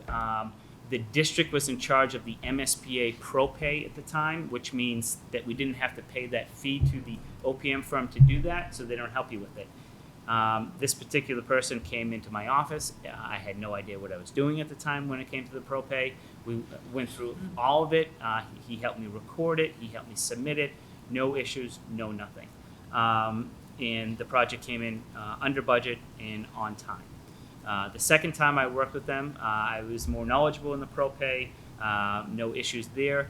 They give the documents to you, and they have all of these codes that if there's errors in there, it holds up payment. It makes you look terrible to the MSBA, and you don't want that. And there were no issues with them on that. We came in under budget and well ahead of schedule on this particular project. So I have nothing bad to say about them. I'm actually listed as a reference in their book, probably on purpose because of what I'm just saying. So, Smart of them. and I've been called many times. So, I got some minor feedback on these guys. I got that the principal in charge, who's like the highest person, great guy, but likely won't get involved unless there's a major issue or a need to be, which you would expect. And that the project manager, I was told, was a good guy. He's known to this particular firm as more of a field rep, which is what Jared described. But he's listed as a project manager here, so that would be a good question if they make it to the interview. Does he typically do both, or what's his real expertise? Did a great job communicating and holding the contractor accountable, described as mild-mannered and effective. So yeah, that was what I got. the project manager listed on here, I did not work with him in that capacity. He was probably, what would that position be? Field rep? No. No. Helping with the, yeah. That would be a project manager if he's helping you with the ProPay and everything. Is Yeah. that what you're describing? Yeah. Yeah. Typically, that's like the project manager. Wasn't maybe on this guy does site. both. Much. Yeah. No, that's the Okay. project manager. Yeah. They come for meetings or they Yeah. do. Yeah. Okay. The field rep is on site 100%. all the time. They're checking how many men are on the. Whether they're Safety. like safety, all of that. So different roles. Okay. Number 4, which I have to be honest, don't know what that translates to. I think For we're you, it's So it's 5. 5. Yeah. 5. Okay. So I called all around. This was a hard one to get a reference for, but I was able to get one. It was a middle school project, someone that was listed on their reference board. He basically gave the same reference that I'm hearing from others about other companies.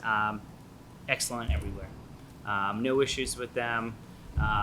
Held their hand through everything. Good politically. Good with paperwork. They're still, doing the project, but right now everything's in budget and on time, and people are relatively happy. I got no references on this firm, and I've never worked with them.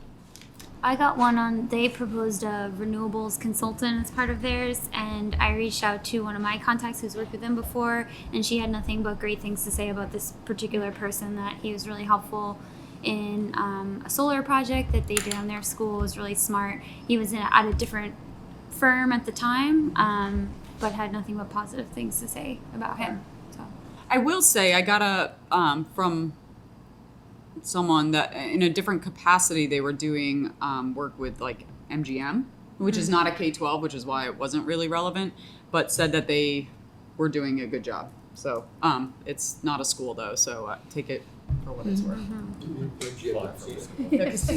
Yeah, The opposite of a school. that's the Springfield one, right? The one out west. Yeah, that's a Springfield. Okay, so the next would be number 5, which maybe is 6 on our for the previous day's work. This was another one that was tough for me to get many references. I did get one. It was a new high school project. Again, excellence across the board. Did a very good job with the construction meetings. They did the minutes. Everyone responded in a timely manner. For budget, they managed them well on this. Good job on the closeout. They're actually in closeout, but they're doing a good job with it, and the budget will be under when they finally close out. No issues with documents or schedules. There was a delay in the project, but not the fault of the OPM. It was actually out of their control. It had something to do with the architects. So his advice to me. I was going to say, I bet if you talk to the architect, it's Right. That's every story. His It's advice funny. to me was there are going to be things that are outside of their control that you want to blame them for and are not not necessarily their fault. He kind of said. That's fair. So, It happens. so delays Sorry, happen. this one he gave all excellence. He did give all excellence. Yep, and he was there through the entire project. And I've actually been there, another dance recital, and the auditorium was beautiful. So, yeah. The dance recital or the bill? The dance recital was awesome. So, that's Is all that I what you have. have on them? That's Okay, it. I have some experience, both personal and information I received from my peers. It's worth noting they OPM'd a school I did in another community and did a really good job. And they have worked with that community multiple times. It's worth noting that community is currently doing a similar project and are struggling with the project. And I don't know if it's, again, I don't know where the fault lies. Was supposed to be done earlier this year. It's mid-August. They're trying to open for the school year. They still don't have a certificate of occupancy. But So that's- there's some, That's again, with a different OPM. no, same OPM, different project. Different So I worked project. on an elementary school that's finished, been open for 2 years in that same community. Right. This is now their 3rd school in that same community, Okay. and it hasn't been wrong. going Is as that in well. elementary school or middle school? Elementary. Yep. So just take that for what it's worth. I spoke to others, not just my own experience. And then it's worth noting the operations director, which is a role that sort of key guy at the firm, has been there less than a year. Looks like he's coming from another OPM firm. He does have lots of experience, 36 years prior, but very new to the firm. This is the other firm when we were talking about number 1 and saying there's a lot of turnover and change, and he didn't come from the number 1 firm. He came from a different one. But just worth noting that he hasn't been there that long, but he's like the head guy at this place. And looks like there's been a good amount of turnover, which is something I heard. The project executive is good. He's the guy one of the guys I worked with. Good, but only allocated for 10 to 15% for Concord. So, that's kind of a bummer because the project director was on the Waltham school that I said they were not renewed. He is still with this firm. And then I heard concerns that their senior project manager only has 10 years experience and was recently put onto another elementary school. So again, capacity, like how many projects does that person have? I don't know. But I'm surprised to see a senior project manager with only 10 years experience. That's my own personal opinion. That would, for me, be a regular old project manager. So unsure. That's what I heard about them. Okay, last one. Last one. So it's number 6 for you all. It's 8 for you two. So I got 2 references on this last one, and the first one is interesting. I actually got a reference on them as the architects. They so do when both, just so which I everyone knew, knows. yes, They do both So it's like, OPM do you want me and to continue? designer. I said, absolutely. So he just really talked about their communication. Communication was very good. Participated in meetings, got along with the OPM. No issues. And he said, many other things. But lastly, they rehired them. So that is extremely good to hear that they rehired them. And I think they hired him as an architect, but it could also be an OPM. But they rehired them for another separate job. So that was really, really good to hear. This next one, I'm going to read some of what they had to say because it's a similar like district, and he actually rated them out of a 5. So on communications, he gave them a 4.5 out of 5. But a couple things that he said to me was sometimes we had to lead the political communication process, but they were very responsive in the feedback. So and they adjusted. So and I think that might be similar to some of the things maybe we may deal with. That they're open to input on some of this stuff and let us have potentially the lead on some of that stuff. The budget 4.5. Everything came in under budget and on time. Document quality 4.5.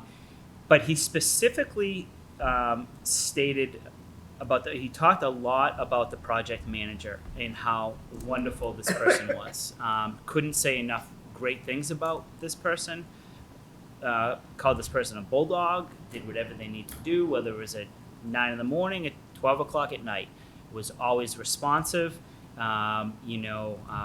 Is that who's being proposed as a project Yes. manager on this? Yeah. Okay. Yeah. And this is still the first reference, or This is now the second. Okay. Sorry, yeah. No, that's fine. Different people were on the architect one. Yeah. So this is the one that they're proposing.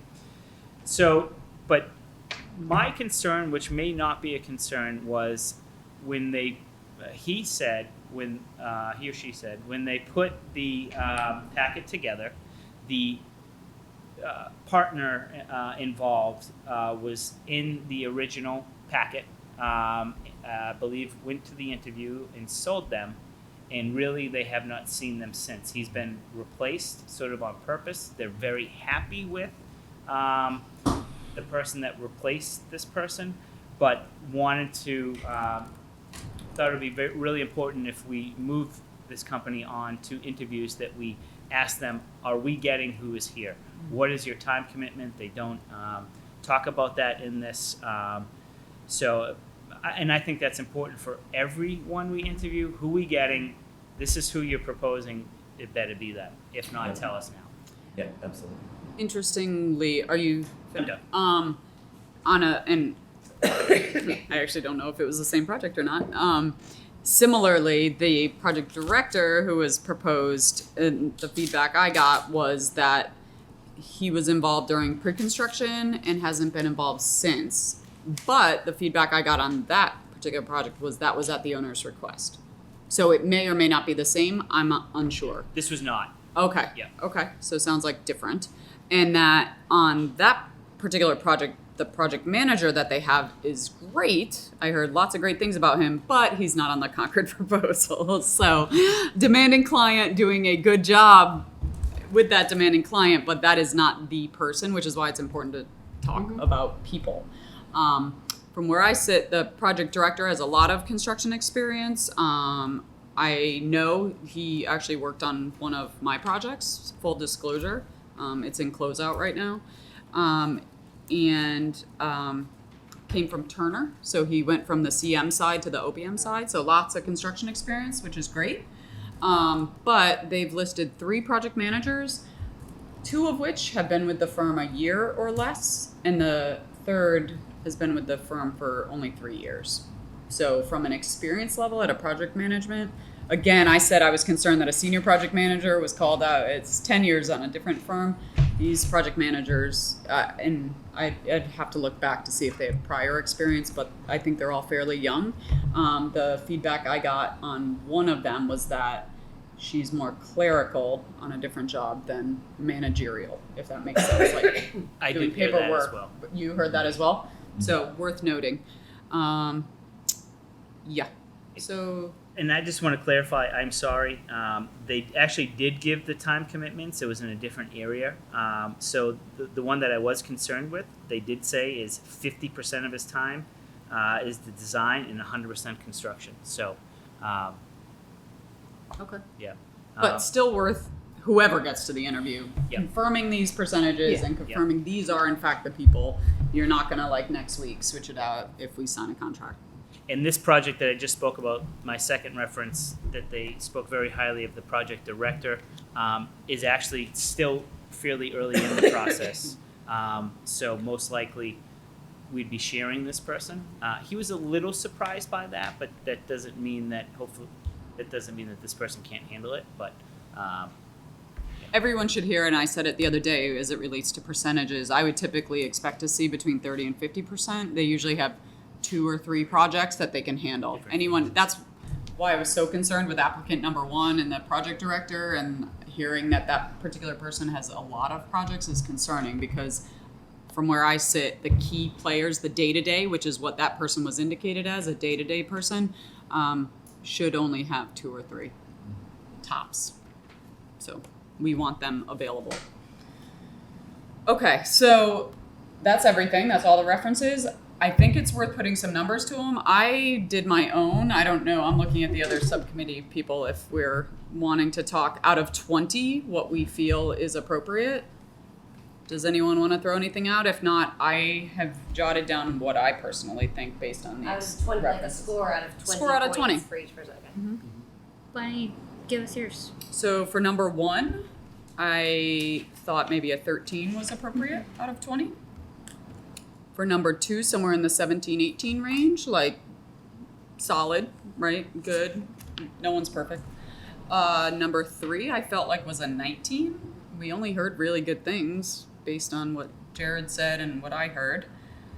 Number 4, again, a 17, 18, somewhere in that range, like a solid candidate. Oh, yeah. Number 5, I thought a 15. We heard some goods and bads, more goods than bads, right? And then on number 6, a 16, because again, more goods than bads. But feel free to, that's just me, and I'm only one person. But if I had others, one, yeah. just one question in terms of kind of looking back and looking at them all. Numbers 4 and 5, one of the first things we heard was I could only get 1 reference on them.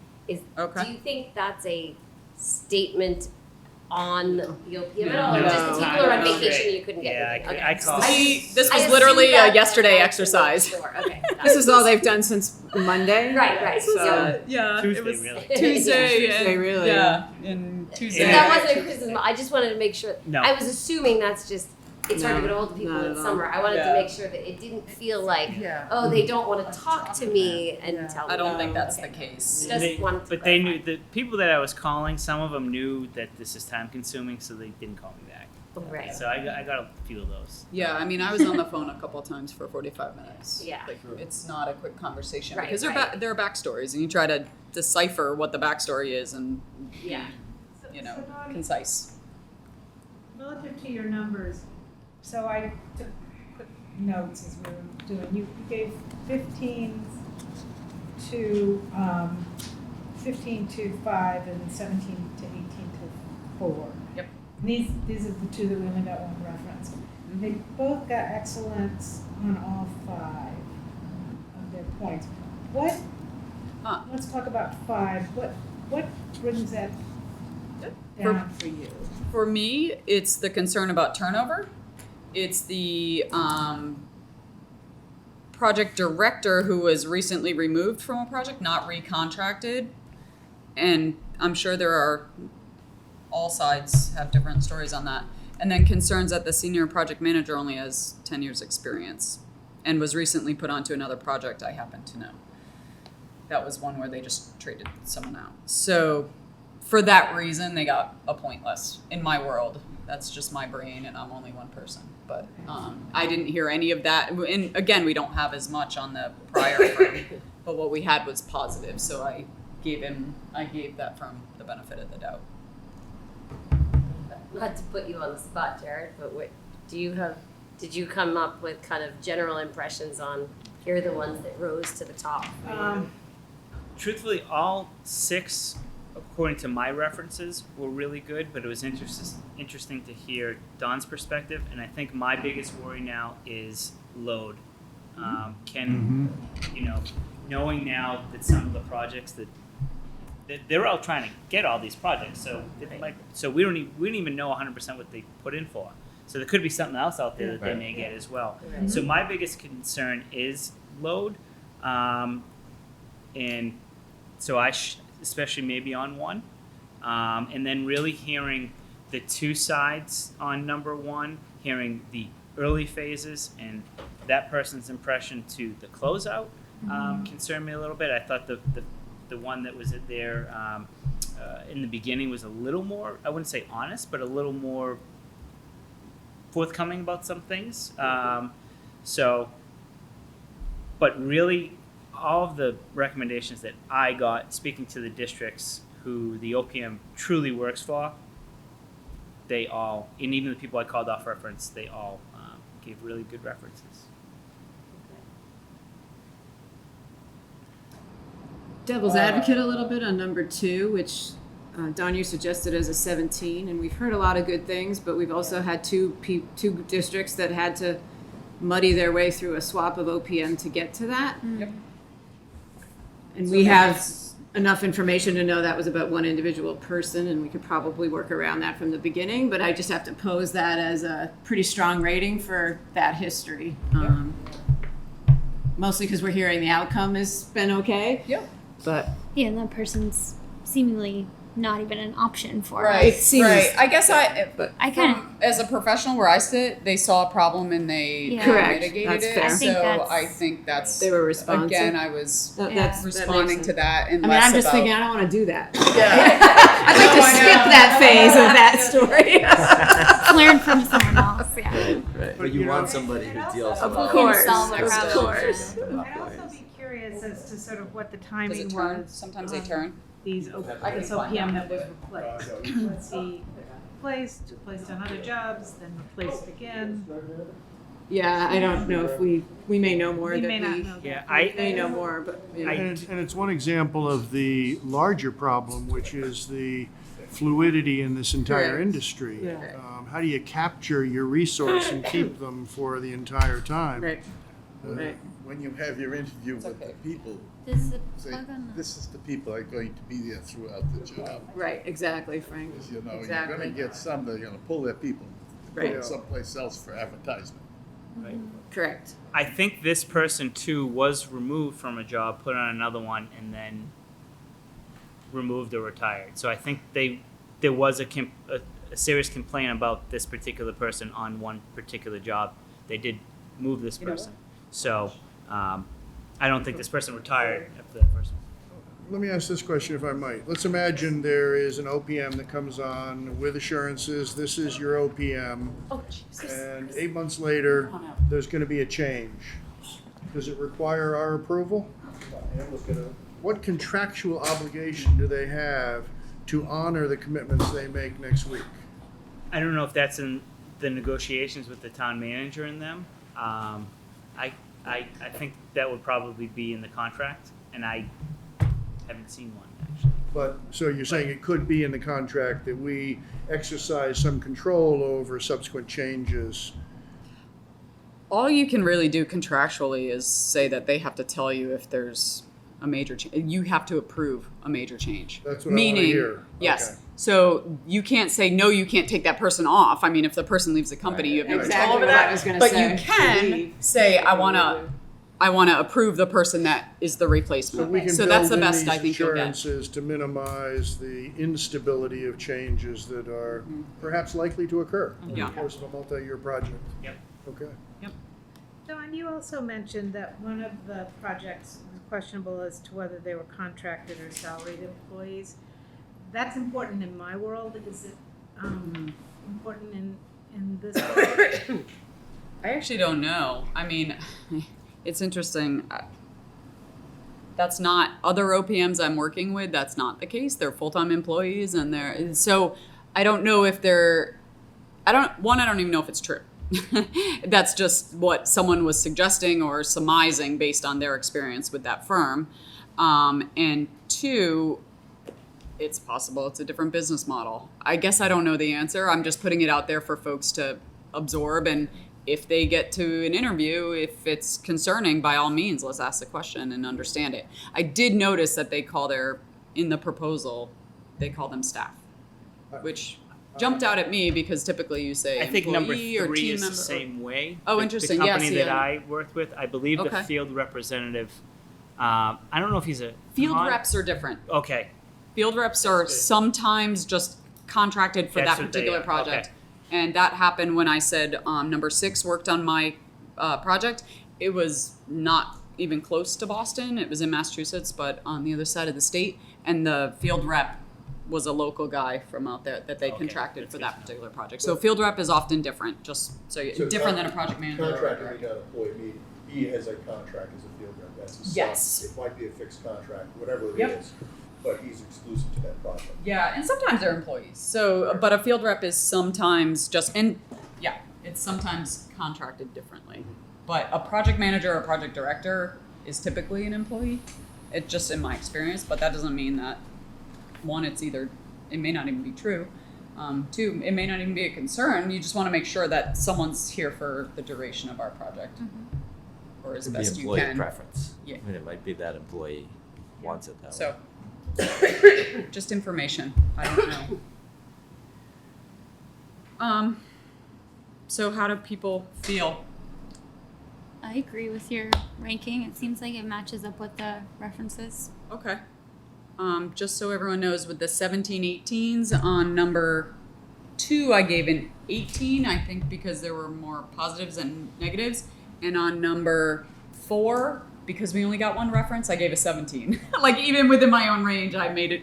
And again, please speak up. I don't want this to be about me. I'm just trying to put it in perspective of the 0 to 20 and how that fits into the whole mix. And then the question becomes, how many do we want to interview? Right. So just in terms of So, total. I plugged it in. Yeah, go Did ahead. you, Oh, did Jared? you? I did too, have it so up. go I plugged it in, then my computer died, so I had to plug in my. So, in the whole scheme of things, that would put the number 2 that we talked about today with the highest points at 116. Number 3 that we talked about today, next at 114. Yep. And number 6 that we talked about today at 112. And number 5 that we talked about today with, hold on 1 second, sorry, I wish 110. 110, you're right. And then number 1 today. No, actually, you want number 4 at 108. That's what I 4. have. Our number 4 today. Oh my God. Yeah. Are we obligated to take the top 3 scores? No. No, we're not obligated to do anything. We should interview at least 3. Yeah. So the question becomes, So what was number 1, Have to. the number? number 1's total. Let's do it that way. Number 1's total is total everything, right? 104. Oh, this is adding their 13 onto what you Yes, already had. 106. Do I have that right? I gave them 13. Do you have 104? Yeah, it looks like 104. Okay, so then 104. 2 Okay. becomes So what? maybe don't trust my. You're Don't trust get my, your arithmetic right here. Yeah, we have a range I of don't know, I have 104 to 116. That's Okay. what I'm showing. I have Okay. 106 to 2 was 116, so maybe 116, I is that messed right? up the other day. So I gave them R2 is 13. 116, Did you have 91? and R3 is 114. I had 91 from the other day. 108, Take it out. 108. R5 is 110. 6 is 112. You got it You right. want me to just read them in order again? Yeah, Sure. please. So number 1 is 104. Number 2 is 116. Number 3, 114. Number 4, 108. Number 5, 110. Number 6, 112.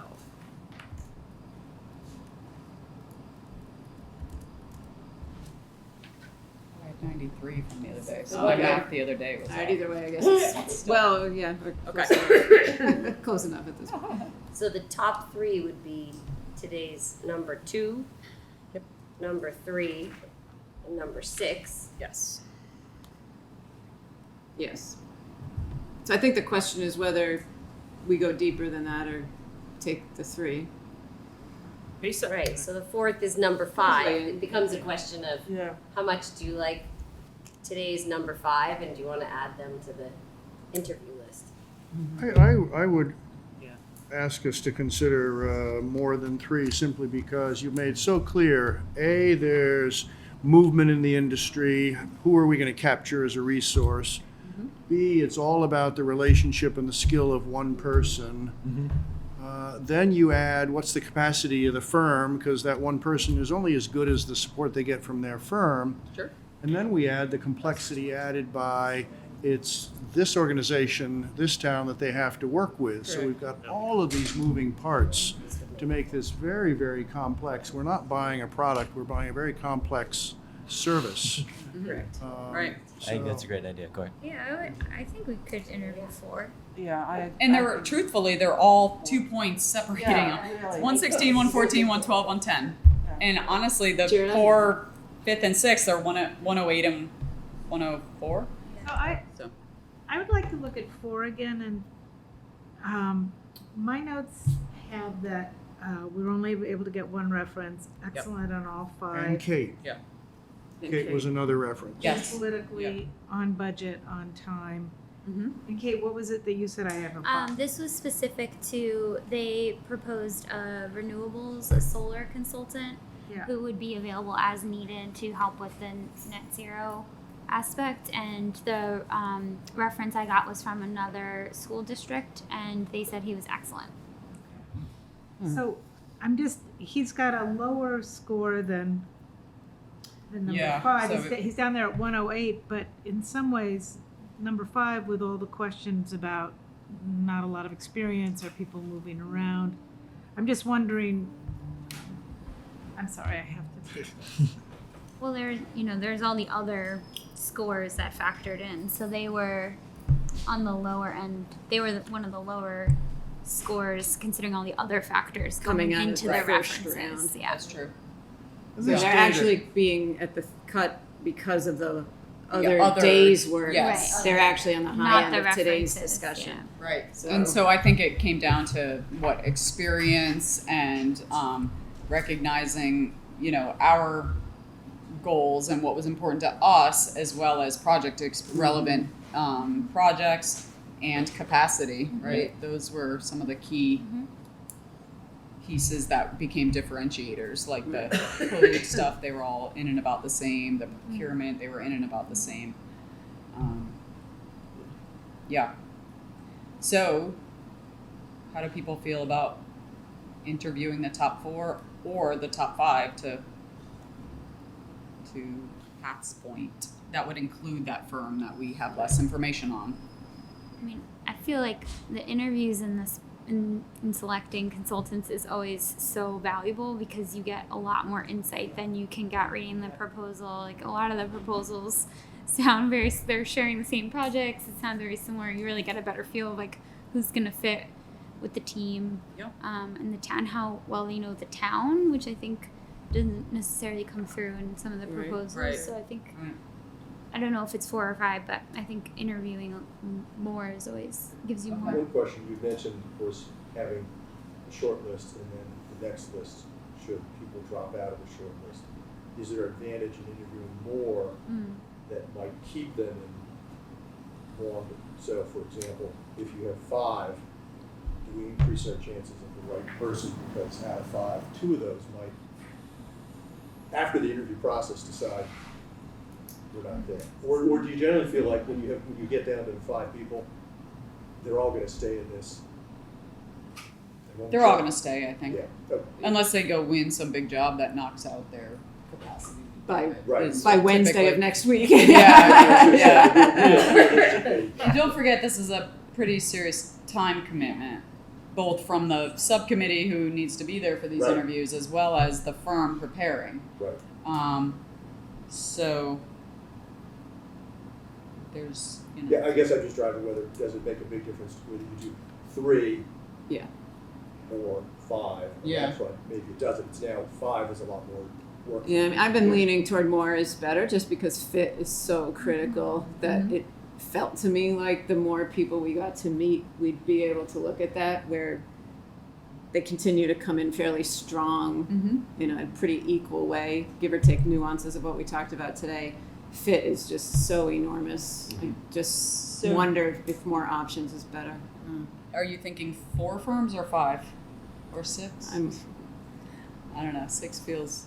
Six feels like That's too enough. much. Number one today, I think. Yeah, I think we Yeah, legitimately got to 5 today, don't okay. we? Yeah. Well, maybe we do 5 on the premise that we didn't get a lot of information out of that firm. So we're giving them the benefit of the doubt to come tell us more about them. Right. Yeah. And I think part of it, truthfully, is that it was a quick turnaround on reference calls. Of course. And also, they're a smaller firm, so inherently they're going to have fewer Correct. projects And in fewer under their belt. references. Yeah. Fewer references, right? Yeah. So I'm happy to give them the benefit of the doubt. That's the firm I've not ever had any experience with, so I'd love to hear about them, and maybe they're a great fit for this town. And okay, And I so think let's the scoring's so close. And the score yeah, is and the so scoring's close. really close. Yeah. So let's say the top 5 firms. Do we want to list them in order of ranking? Does that are folks comfortable with that? I So feel No. my gut No? tells me to reach out to them first. Reach Yes. And Okay, then fine. we'll announce when Okay, we so come back a we'll week from the now. ranked. Well, it'll be public with the interviews. Yeah. So we'll send you the names once Okay. they've committed to the So it'll be interview. posted on the agenda for the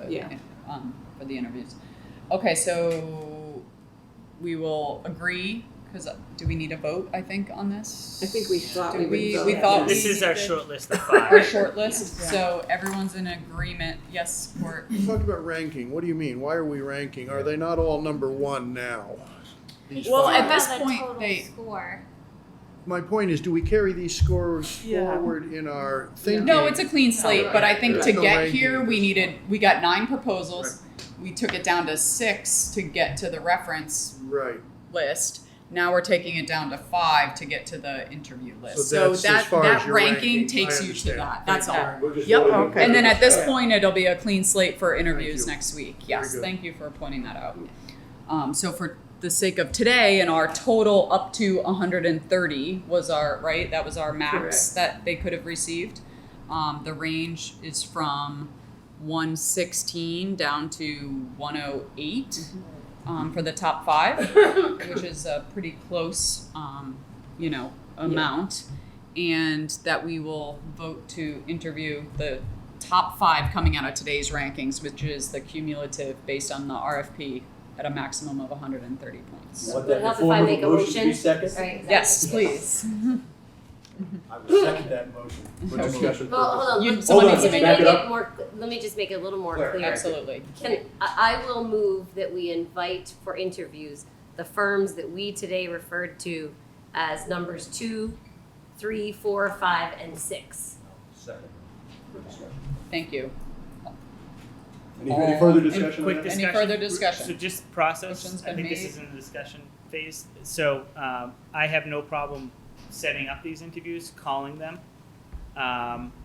So I can do that. I can also set the time for next Wednesday. And then lastly, the questions. We should send My those out. recommendation would be to kind of stick to what we had in the RFS. RFS and maybe add a little bit on commitments, but from what I'm hearing is we really need to stick to a script and we really can't go off that script too much. We have to give equal to all 5.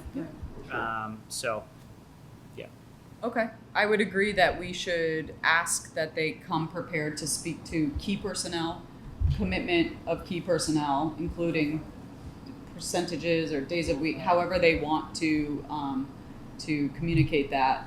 And then also that these will in fact be the key personnel that we will see during the project. Okay, I'm in agreement, and I think do we need to talk about amount of time at all? That's something that I would propose personally, 30 minutes of interview, 15 Q&A. Sure. And do them on the hour, so that gives us 15 minutes if something were to go over or under, or based on my experience, that's a fair amount of time. It's gonna be 5 hours. Yeah, it's gonna be. no, I was thinking so if we start at 8:30, And then that's you could break for lunch and just have the next applicant come, give us. lunch. Weeds. I don't want him. I get usually. He hangry, doesn't so know what to say. Private sector. not a public sector. Jared gets his lunch that day. I'm just saying enough time for us to like gobble something down and move on to the next applicant. Shame. Okay, so I'll bring it. His version of liquid lunch. any other discussion? So do we have a preset of questions that we're gonna ask? Is that what I heard? Are Yeah. those They're listed? in the their response.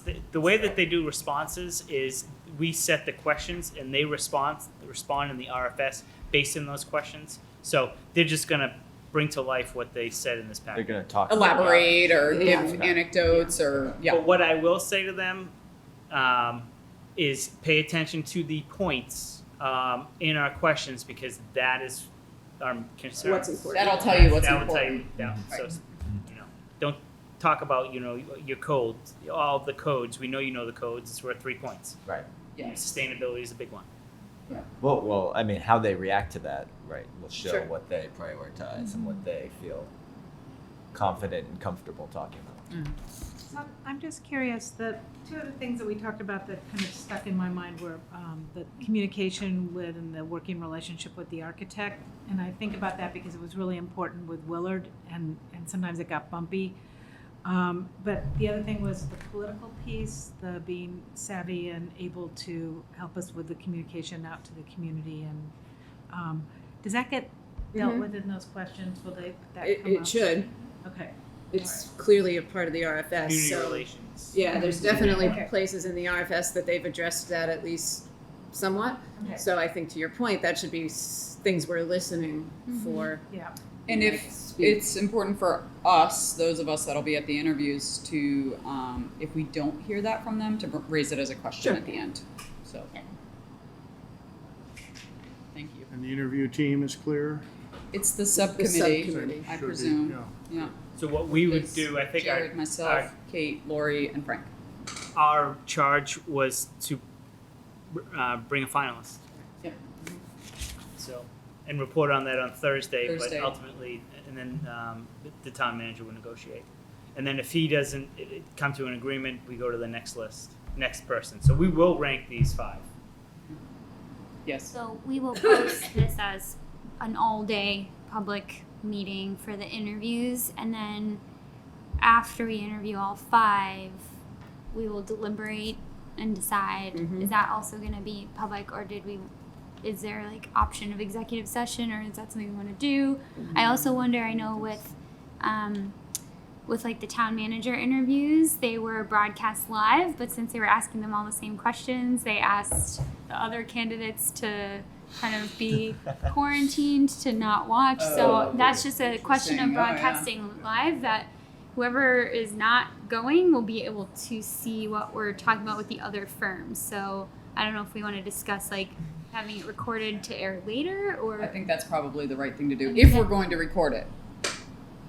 I was it should going be- to record it, so if So- feedback wanted, if that isn't what you want, I think we think should we record should. it, and I think And for you're later. right. It makes sense for it to be available later, not Later, live. not live. Yeah. Because with 5, we can't ask them to all be quarantined all day Yeah, until. no, it's- yeah. So it shouldn't be showing live so that they can't see what the others have answered. If they want this job. When are we doing this? Right. Next Will Wednesday. they be there in person if they want, right? So will the Yeah, subcommittee be it's posting basically- the meeting, the interviews? Okay. And it'll be next Wednesday, is that what you're Yes, and Jared, it's worth noting I have a night meeting that night. I have a FinCom meeting in another town for one of my projects, so at some point I will not, I'll probably have to leave by 3 or 4. So we should be done. hopefully we'll be done, but that's just so it's clear. I've unfortunately got a night And we're meeting. gonna start this early in the morning. I would like to. I'm a morning person. 8:30? All about. Dawn, location? Yeah, good question. Can we? We look met at at- Ripley the other day, and I'm gonna say I would like to do it over there because we can be all set up and ready to roll. Technology's Comfortably. good. The room, if they bring a fair amount of people, that's a good size room. This The room's parking not won't frustrate conducive. them trying to get in. Yeah, we also don't know if this room is available all day. right. Yeah. I Right. think we can talk more on location for subcommittees, but Okay. Who's gonna post that? my office Your will take office care of is. all of this. Okay. Thank you. 8:30 be If the we're gonna first do it over there, ladies, bring a sweater. 8:30. I could That's a good do point. anytime, but It's cold We in want there. to started first. It's posted for 8:15. The I'll bring first one person too. come at 8:30 to get settled, or we just want to go right into it. We should start we should meet 15 minutes ahead and just be sure we've got questions organized and who's Perfect. asking. Yeah. Yeah. Okay, so 8:15 we'll be there, and first applicant will be at 8:30. Great. So I will make those calls. Great. Okay. Okay, so any more discussion? Motion's been made and seconded. Did you second, Chris? All in favor? Aye. Any opposed? No. Great. So we have an update on the design, there's a typo, but design selection process. I think maybe we just say that we're working on a draft of the RFP through Jared. Yes. And If I can speak a little bit more, so I'm going through some drafts. It's a lot different than the OPMs. I mean, these ones are anywhere from 200 to 300, 400 pages. So I am going through it, becoming familiar with some templates that I have. But for the most OPMs come on board and help and do this. So I don't know. it's part of defining their draft. job. So I think it's good for us to have something in mind and then lean on them once That works. and they all Yeah. know that we read it in their proposals and they know that that's their first task Yep. is to help us get a designer on board. So, but I think by having either a draft or something in mind, because we're not MSBA, we don't have to follow their True. Yeah. template. We should, as best we can, with our own sort of, anecdotes and what's important to us, same as we did with the OPM. But I think that will start the process sooner because I know that, we're on our own time frame and we're trying to expedite things. And I think that will be helpful to whoever we end up with as an OPM. Do we have a target date that we're hoping to release that? Well, I think the target date to hire the OPM and finish the negotiations was August 23rd. Is that a Friday? Yes. Yes. So That was a contract sign, right? that was a contract signed. So have that person on board. I think it's ambitious to get it done by the 22nd. One person would not be hired, but on the 22nd, that Thursday, you have to get it into the central register by 4 p.m. So I think our target should be either the week after the 23rd, which is the September 1st or something like that, or the week after that, September 8th or 9th. But that's just me. Yeah, I guess I would suggest later, the later date. I mean, I feel like to get back to the discussion we had earlier of sustainability and educational I think that we want that information in our RFP so that design firms that are bidding really know the goals that we're trying to set for this project, and that'll take a little time by the subcommittee Okay, to we'll be done. Thank you. to include that information and also incorporate information from the other subcommittees, which is it's back to my point earlier of just having it all be one. Okay. Well, Good point. we'll continue that discussion, I guess, about, and after next week, we'll have them in the mix as well, the OPMs. Well, hopefully, once their contract's signed. Okay, any new business? We have 5 minutes. I didn't get the email with the thing, so I weird. just want to make sure our email list is accurate because I don't know if I got it either. Oh, Justin doesn't know if he did. I definitely did. I did. just want to make sure we get Okay. that squared away. Check e-list. I got one email.